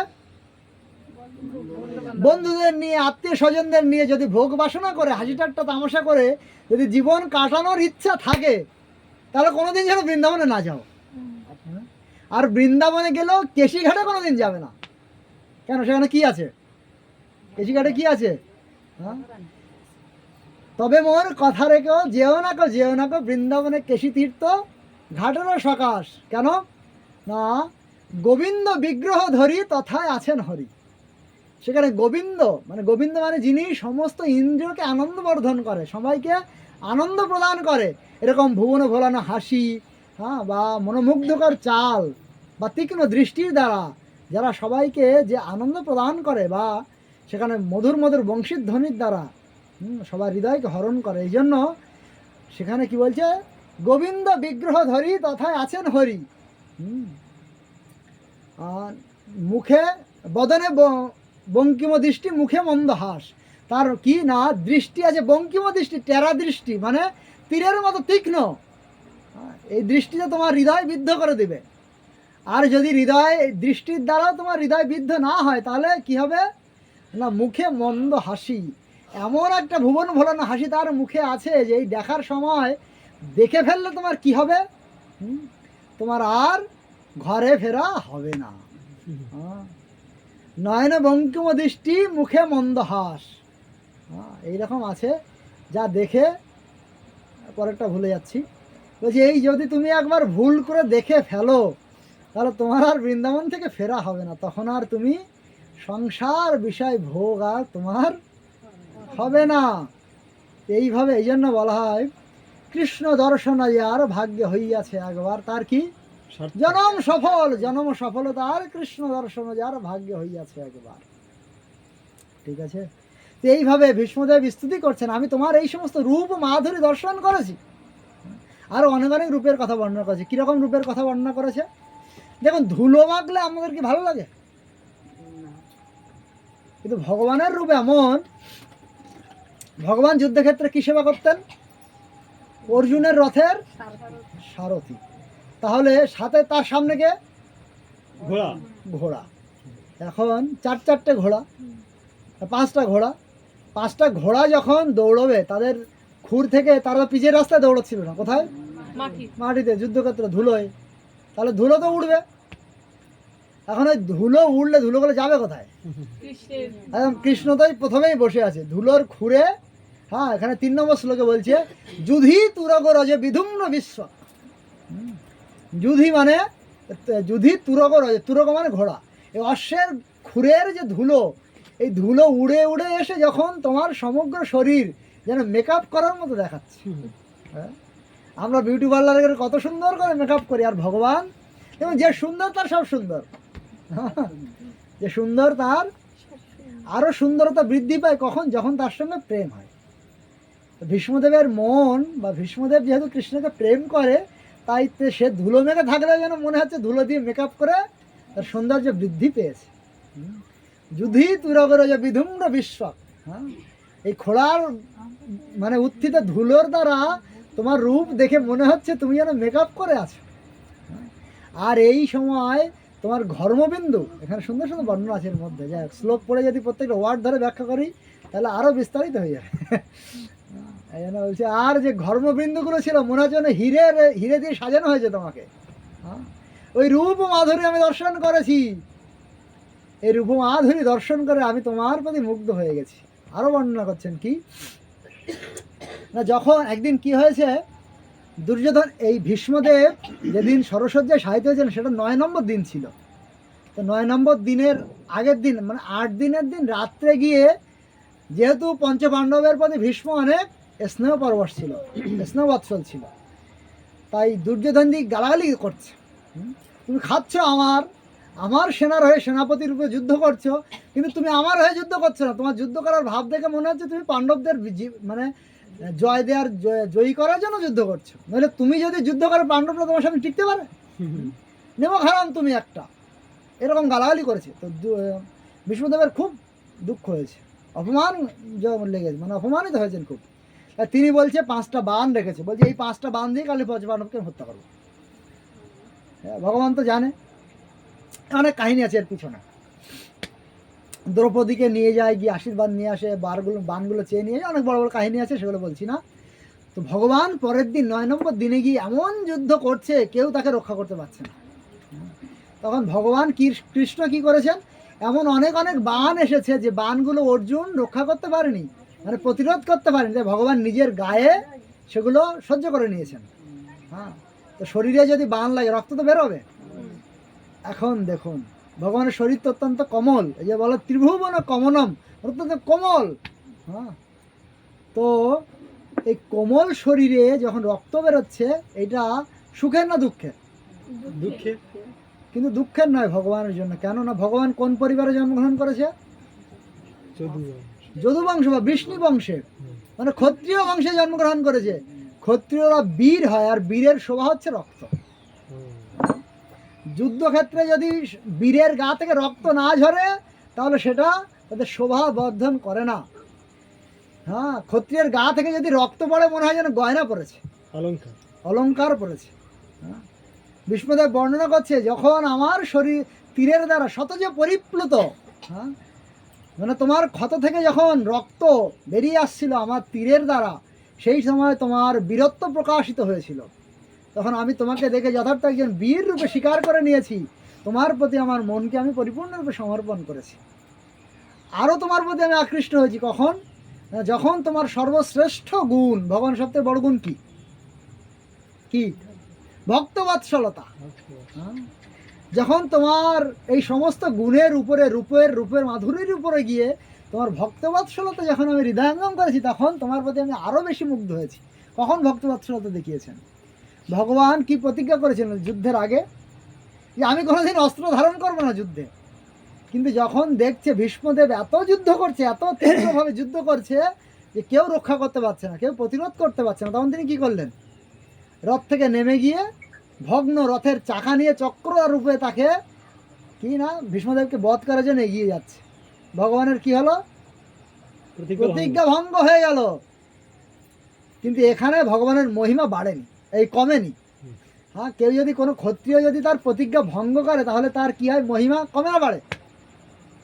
কমে যায়। কিন্তু ভগবান তার প্রতিজ্ঞা ভঙ্গ করাতে কি হয়েছে? তার মহিমা বেড়েছে। কীরকম? দুটো দিক দিয়ে বেড়েছে। ভীষ্ম দুটো দিক বর্ণনা করেছে এখানে, তার দুটো ভক্তবৎসলতার কথা ফুটে উঠেছে। কি না, এক, যদি তিনি না নামতেন তাহলে অর্জুনকে বাঁচানো যেত না। ঠিক আছে, কেন অর্জুনের সেই ক্ষমতা নেই যে ভীষ্মদেবকে তিনি প্রতিরোধ করবেন। ঠিক আছে, আর কি না ভীষ্মদেব প্রতিজ্ঞা করেছিলেন যে আমি এমনভাবে যুদ্ধ করব, কৃষ্ণ তার প্রতিজ্ঞা ভুলে অস্ত্র ধারণ করতে বাধ্য হবে। ঠিক আছে, এখানে ভক্তের প্রতিজ্ঞা রক্ষা করার জন্য এবং ভক্ত অর্জুনকে বাঁচানোর জন্য কৃষ্ণ নিজের প্রতিজ্ঞা ত্যাগ করে রথ থেকে নেমে অস্ত্র ধারণ করেছে। ভগবান বলছে তোমার এই ভক্তবৎসলতা যখন আমি দেখেছি তখন তোমার প্রতি আমি আরো মুগ্ধ হয়ে গেছি। যখন এরকম রথের চাকা নিয়ে চক্র রূপে তাকে নিয়ে এগিয়ে যাচ্ছিলেন তখন কি হয়েছে এখানে বর্ণনা করেছেন। কি দেখুন,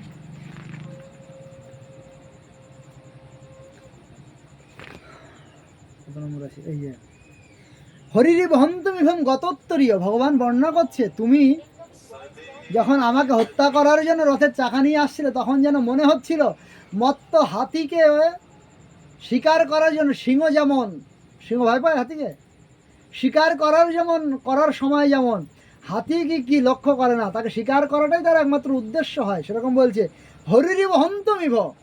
হ্যাঁ, হাতিকে হত্যা করা যেমন সিংহের একটা লক্ষ্য হয়ে দাঁড়ায়, তখন সে অন্য কোনো দিকে লক্ষ্য করে না, শুধু কিনা নজর থাকে শিকারের প্রতি। সেই রকম তুমি আমাকে শিকার করার জন্য সিংহের মতো দর্প পায়ে, হ্যাঁ, একদম দৃঢ় পায়ে, তোমার পা টলমল করছে না ভয়ে, এত শক্ত শক্ত পা ফেলে তুমি আমাকে শিকার করার মতো, সিংহ যেমনভাবে সিংহের লক্ষ্য একটাই থাকে ওটাকেই শিকার করবো, অন্য কিছু নয়, সেরকমভাবে তুমি যখন এগোচ্ছিলে তখন কি হয়েছে? তখন তুমি গত উত্তরীয়, তোমার ঘাড়ের উত্তরীয় পড়ে গেছে। হ্যাঁ, উত্তরীয় পড়ার পিছনে এরকম বিভিন্ন কারণ আছে। কি বলছে? যখন ধরিত্রীর পাপ যখন বেড়ে যায় তখন ব্রহ্মাকে সাথে নিয়ে গাভীরূপ ধারণ করে ধরিত্রী মাতা কারণ সমুদ্রে গিয়ে বিষ্ণুর কাছে প্রার্থনা করছিলেন, হে ভগবান তুমি আমার এই পাপ রূপ ভার থেকে আমাকে মুক্ত করো। কেন? কীরকম অবস্থা না, একটা ভাগবতে বর্ণনা আছে, একটা নৌকা, ছোট নৌকায় পানসির উপরে যদি হাতি তুলে দেয় নৌকার কি অবস্থা হয়? এই ডুবে গেল অবস্থা, তাই না? পৃথিবীর কি এখন ভগবানের কাছে কি প্রার্থনা করছে, আমার অবস্থা এমন যে আমি আর পাপ সহ্য করতে পারছি না, ডুবে যাবো ভাব, তুমি আমাকে রক্ষা করো। ভগবান তখন বলেছিলেন যে আমি কৃষ্ণরূপে অবতার, আমি স্বয়ং কৃষ্ণরূপে আসবো, এসে তোমার ভার আমি হরণ করব। হ্যাঁ, প্রতিজ্ঞা করেছিলেন ভগবান। এইখানে যখন কৃষ্ণ নিজের প্রতিজ্ঞা ভঙ্গ করে, কিছুদিন আগে প্রতিজ্ঞা করেছে না, যুদ্ধের সবাই 9 দিন, কিছুদিন আগে প্রতিজ্ঞা করেছে যে আমি অস্ত্র ধারণ করব না, আর ধরিত্রী মাতাকে রক্ষা করবে, ভার হরণ করে, এই প্রতিজ্ঞা করেছে অনেক আগে, অনেক বছর আগে। ধরিত্রী মাতা তখন ভাবছে যে কিছুদিন আগে করা প্রতিজ্ঞা কৃষ্ণ এক্ষুনি ভুলে গেল, আমারটা তো কত আগে করেছে, আমারটা যদি ভুলে যায় তাহলে আমার ভার কি করে হরণ হবে? হ্যাঁ, তাই তখন ধরিত্রী কেঁপে উঠেছে ভয়ে। হ্যাঁ, ভগবান তুমি তোমার কদিন আগে করা প্রতিজ্ঞা ভুলে গেলে, আমার এত পুরনো প্রতিজ্ঞা তুমি কি আর মনে রেখেছো? ধরিত্রী মাতা তখন ভয়ে কেঁপে উঠেছে। তখন ভগবান তাকে সান্ত্বনা দেওয়ার জন্য নিজের উত্তরে দিয়ে দিয়ে যায়, চুপ করো, তোমার কোনো ভয় নাই, আমার মনে আছে তোমার কথা। হ্যাঁ, এভাবে এগিয়ে গেছে। তারপরে অর্জুন কি করলেন না, নেমে গিয়ে তখন ভগবানের পা ধরে, কটা বাজে, 6:30 প্রায় বাজবে, 15 মিনিট বাকি আছে। হ্যাঁ, তখন অর্জুন কি করলেন, ভগবানের পা জড়িয়ে ধরে ভগবানের স্তব করলেন, প্রার্থনা করলেন ভগবানের কাছে, হে ভগবান, তোমাকে তোমার প্রতিজ্ঞা ভঙ্গ করে এইভাবে যাওয়া ঠিক হচ্ছে না। তুমি ফিরে আসো, আমি যুদ্ধ করব, আমি যুদ্ধ করে অবশ্যই পিতামহ ভীষ্মকে আমি পরাজিত করব, তুমি ফিরে আসো। এইভাবে তখন ভগবান আবার ফিরে এলেন রথে। যাই হোক, এই 11টা শ্লোক প্রত্যেকটা যদি এরকম ওয়ার্ড বাই ওয়ার্ড ব্যাখ্যা করা হয় তাহলে অনেক বড় সময়ের ব্যাপার, ঠিক আছে, সংক্ষেপে করে দিলাম কিছুটা। তো এইভাবে বলছে তুমি ফিরে আসো। তখন কি করেছে না, ভগবান আবার নিজের রথে ফিরে এসেছে। আর শিখণ্ডীকে তখন সামনে রাখা হলো, আর ভীষ্মদেবকে কি করা হলো না, তীর দিয়ে এমনভাবে তীর বিদ্ধ করা হলো, গলা থেকে একদম পা পর্যন্ত পুরো শরীরটা তীরে বিদ্ধ করে তাকে সরসজ্জায় শায়িত করা হলো, যাতে তার শরীরটা নিচে না পড়ে। এইভাবে তার দশা করে দেওয়া হলো এবং ভীষ্মদেবের পতন হয়ে গেল, সেদিনের মতো যুদ্ধ শেষ হয়ে গেল।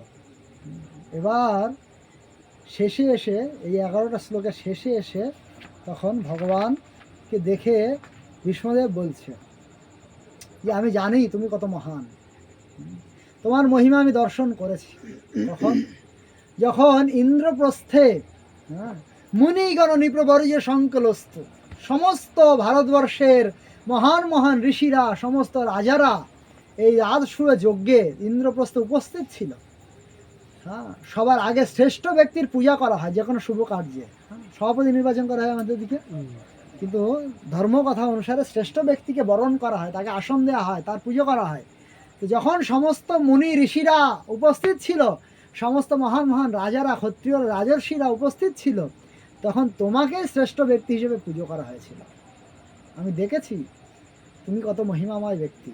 হ্যাঁ, তো তোমার প্রতি আমার মন এই জন্য নিবদ্ধ করেছি। আর কি অর্হণম উপবেদ ঈক্ষণীয়, আমি দেখেছি, এই অর্হণম মানে হচ্ছে পূজা করা, আমি দেখেছি তোমাকে সবাই মিলে পুজো করছে। আর এই যুদ্ধক্ষেত্রে তোমার এই সমস্ত মহিমা দেখে আমার সমস্ত সংশয় চলে গেছে, গত সন্দেহ। অর্জুন যেমন শেষে বলেছেন, কি বলেছিলেন, নষ্ট মোহ স্মৃতির লব্ধ্যা তৎপ্রসাদ মেয়োচ্যত গত সন্দেহ স্থিতস্মি গত সন্দেহ করিষ্যে বচনন্তব। বলছে অর্জুন শেষে বলছিলেন যে আমার সমস্ত মোহ নষ্ট হয়েছে। আমি এতদিন ধরে ভাবছিলাম এই আত্মীয় স্বজন আমার, আমি এদেরকে মেরে রাজসিংহাসনে বসবো না, হ্যাঁ, আমার পাপ হবে, আমি স্বর্গাদি উচ্চ লোক লাভ করতে পারবো না, এটা আমার দুঃখের কারণ হবে, এটা অধর্ম হবে। কিন্তু তোমার এই উপদেশ শুনে আমার সমস্ত মোহ চলে গেছে।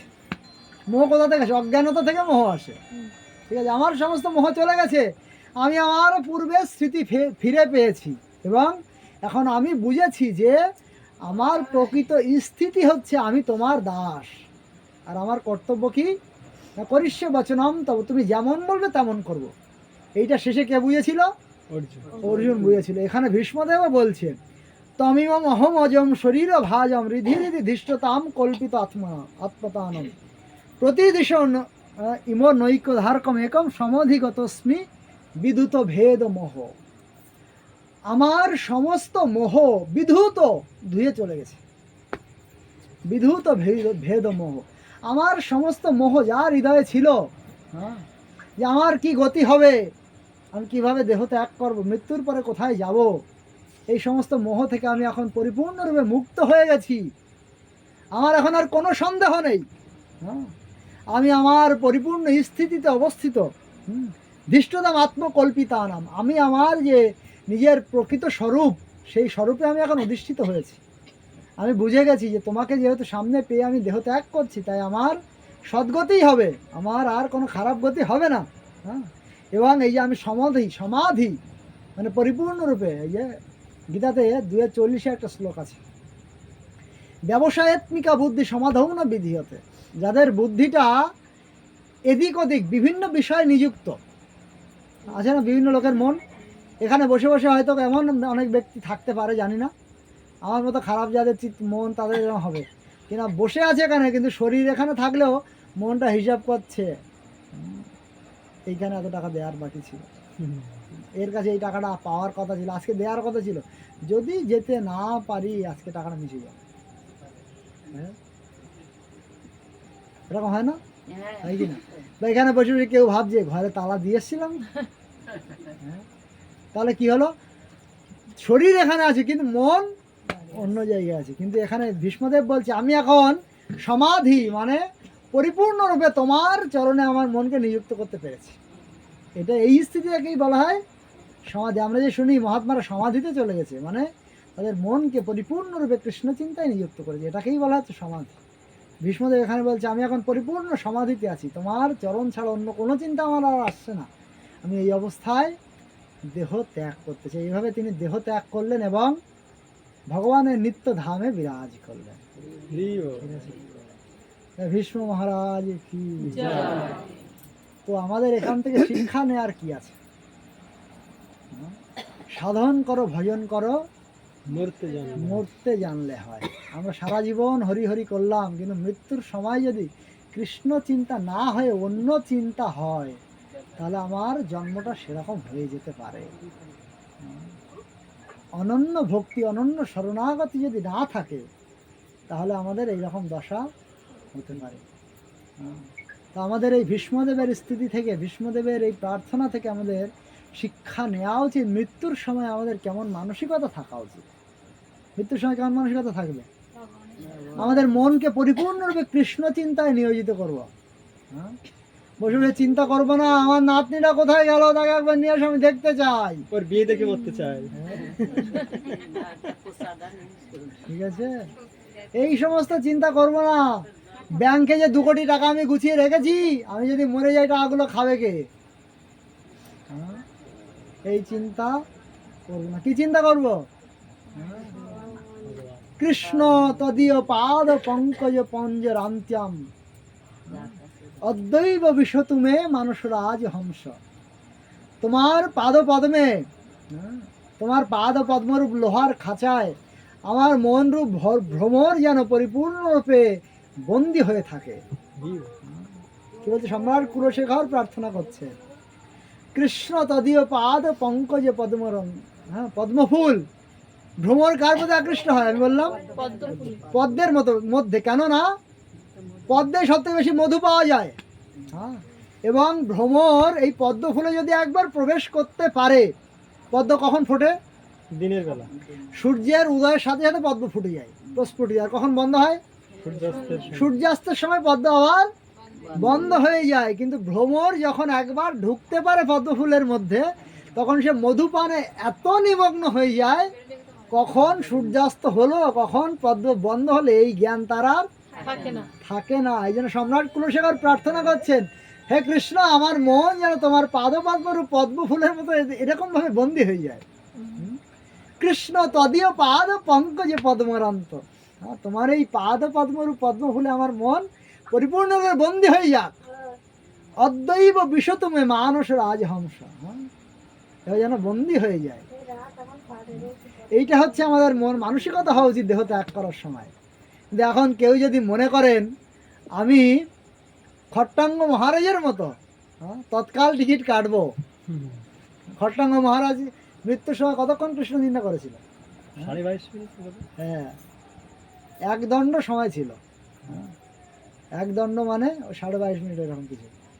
তো দেবতা দেবাসুর সংগ্রামের সময় দেবতারা এত দুর্বল হয়ে পড়েছে যে ওষুধের পরাজিত করতে পারছে না। তখন এই রঘুবংশের একজন, সূর্য বংশের একজন, রামচন্দ্রের একজন পূর্বপুরুষ, তাকে নিয়ে যাওয়া হলো দেবতাদের হয়ে লড়াই করবে, যুদ্ধ করবে বলে। যুদ্ধ করার শেষ দেবতারা বলছে এখন বলো আপনার বীরত্বের দ্বারা আমরা জয়লাভ করেছি, আপনি এখন কি চান বলুন, আপনি যা চাইবেন তাই দেবো। তখন খট্টাঙ্গ মহারাজ বলছে আমি সবার আগে জানতে চাই যে আমি আর কতক্ষণ আছি, আমার কতক্ষণ পরমায়ু আছে। তখন দেবতারা হিসাব নিকাশ করে বলেন আর 1 দণ্ড সময় আপনি বাঁচবেন। হ্যাঁ, তখন তিনি প্রার্থনা করেন এক্ষুনি আমাকে আমার বাড়ি পাঠিয়ে দেওয়া হোক বিষ্ণু মন্দিরের সামনে। তিনি সেখানে পাঠিয়ে দেওয়া হলো। সেখানে বসে কৃষ্ণ চিন্তা করে এক দণ্ডের মধ্যে, এক মুহূর্তের মধ্যে দেহ ত্যাগ করে ভগবত ধামে চলে গেছে। আর আপনারা কাদের এরকম যোগ্যতা আছে? কেউ জানেন যে কতক্ষণ পরে মরবেন? হ্যাঁ? কখন মরবেন জানেন কেউ? পরীক্ষিত মহারাজ যেমন নির্দিষ্ট ছিল যে 1 সপ্তাহের মধ্যে মরব। এবং সামনে কারা ছিল? ভারতবর্ষের সমস্ত মুনি ঋষিরা এবং পরমহংস কুলচূড়ামণি সুখদেব গোস্বামী সাথে ছিল। আর তিনি মৃত্যুবরণ করার আগে সমগ্র ভাগবত তিনি হৃদয়ঙ্গম করেছিলেন, আস্বাদন করেছিলেন। আমাদের মরার সময় কোথায় থাকবো? ঠিক আছে, হ্যাঁ, কৃষ্ণ কথা শুনতে শুনতে দেহত্যাগ করতে পারবো কিনা ইচ্ছা এরকম সম্ভাবনা আছে? সাধুরা থাকবে কিনা এরকম ভরসা আছে? নেই। এই জন্য আমাদের খট্টাঙ্গ মহারাজের মতো তৎকাল টিকিট কাটার চিন্তা করার উদ্দেশ্যটা সফল হবে না। আমাদের কি চিন্তা করা উচিত? রিজার্ভেশন করতে হবে, আগে থেকে রিজার্ভ করে রেখে দিতে হবে। এই জন্য 24 ঘন্টা মহাপ্রভু শিক্ষা দিয়েছেন, কি ভজনে কি জাগরণে কি শয়নে কি বা জাগরণে অহর্নিশি চিন্ত কৃষ্ণ বলহবনে। 24 ঘন্টা কৃষ্ণ কথা আলোচনা করুন, চিন্তা করুন। তাহলে এটাতেই যদি কোনোভাবে আসক্তি জন্মে যায়, অজামিলের যেমন ছোট ছেলের প্রতি আসক্তি ছিল, তাই মৃত্যুর সময় সে নিজের পুত্রকে ডেকেছিল, নারায়ণ বাঁচাও। আমাদের যদি কৃষ্ণের প্রতি আসক্তি হয়ে যায়, তাহলে এরকম ভীষ্মদেবের মতো আমরা কৃষ্ণ চিন্তা করতে করতে দেহত্যাগ করতে পারবো, এবং তার ফলে অবশ্যই আমাদের পরম গতি লাভ হবে, আর আমাদের আসা যাওয়াটা বন্ধ হবে, পরম পদ লাভ করতে পারবো। ঠিক আছে, এটা জীবনের প্রত্যেকের উদ্দেশ্য হওয়া উচিত, এটাই জীবনের সার্থক। হ্যাঁ, কত বড় ধনী হলেন একজন ব্যক্তি, নরকে মানে মরার পরে যারা পুণ্যাত্মা তাদের কিন্তু যমরাজ বিচার করে না, তাদের কিনা যমরাজ বিচার করে না, তাদের পিতৃলোকে বিচার হয়। আর যারা পাপ আত্মা তাদের যমলোকের কাছে যেতে হয়, যমরাজের কাছে। তো একজন ব্যক্তি বড় রাজনৈতিক নেতা ছিল, ঠিক আছে, মরার পরে কোথায় গেছে? যমলোকে গেছে। কারণ যমলোকে গিয়ে দেখছে সবাইকে বড় বড় সোফা দেওয়া হয়েছে বসার জন্য, তাকে চায়ের দোকানের কাঠের বেঞ্চ দেওয়া হয়েছে, অন্যদের দেয়া হচ্ছে কেক, বিস্কুট, দুধ চা, কফি। এবার আর এ রাজনৈতিক নেতা ছিল, এর তো স্বভাব নেই লিকার চা খাওয়ার, একে লিকার চা দেওয়া হয়েছে। এ তো মাথা খারাপ হয়ে গেল। যমরাজকে জিজ্ঞেস করছে, আচ্ছা যমমশাই আপনি জানেন আমি কে? আমি কত বড় নেতা ছিলাম জানেন? আমি আমার যে মানে মানে ওদের কি বলা হয়, এমএলএর যে এরিয়া ছিল, এই এরিয়ার মধ্যে আমি সবার বাড়ি পাকা দিয়েছি, যাদের যাদের বাড়ি পাকা লাগবে সবার পাকা বাড়ি করে দিয়েছি, যাদের উঠোন কাঁচা ছিল পাকা করে দিয়েছি, কেউ মাটিতে বাঁধিয়ে হাঁটতো না।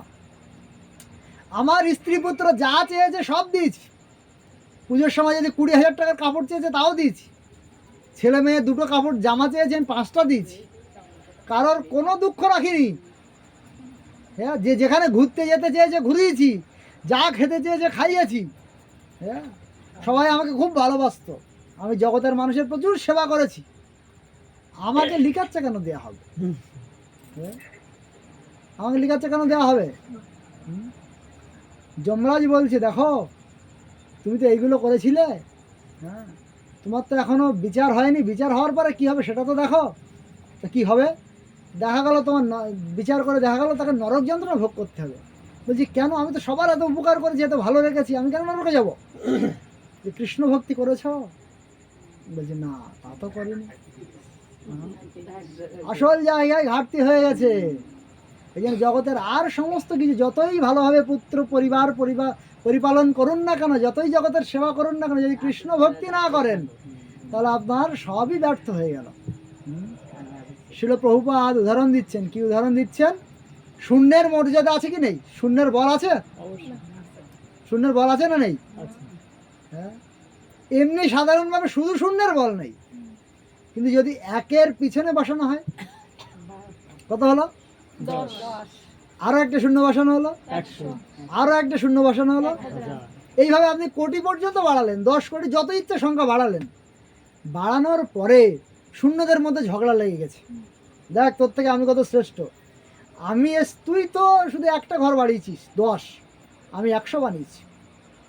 পরের জন বলছে আমি 1000 করেছি, যে তোর থেকে আমার মূল্য বেশি। পরের জন ভাবছে আমি তো লক্ষ বানিয়েছি, 10,000 বানিয়েছি, লক্ষ বানিয়েছি, কোটি বানিয়েছি, আমার মূল্য আরও বেশি।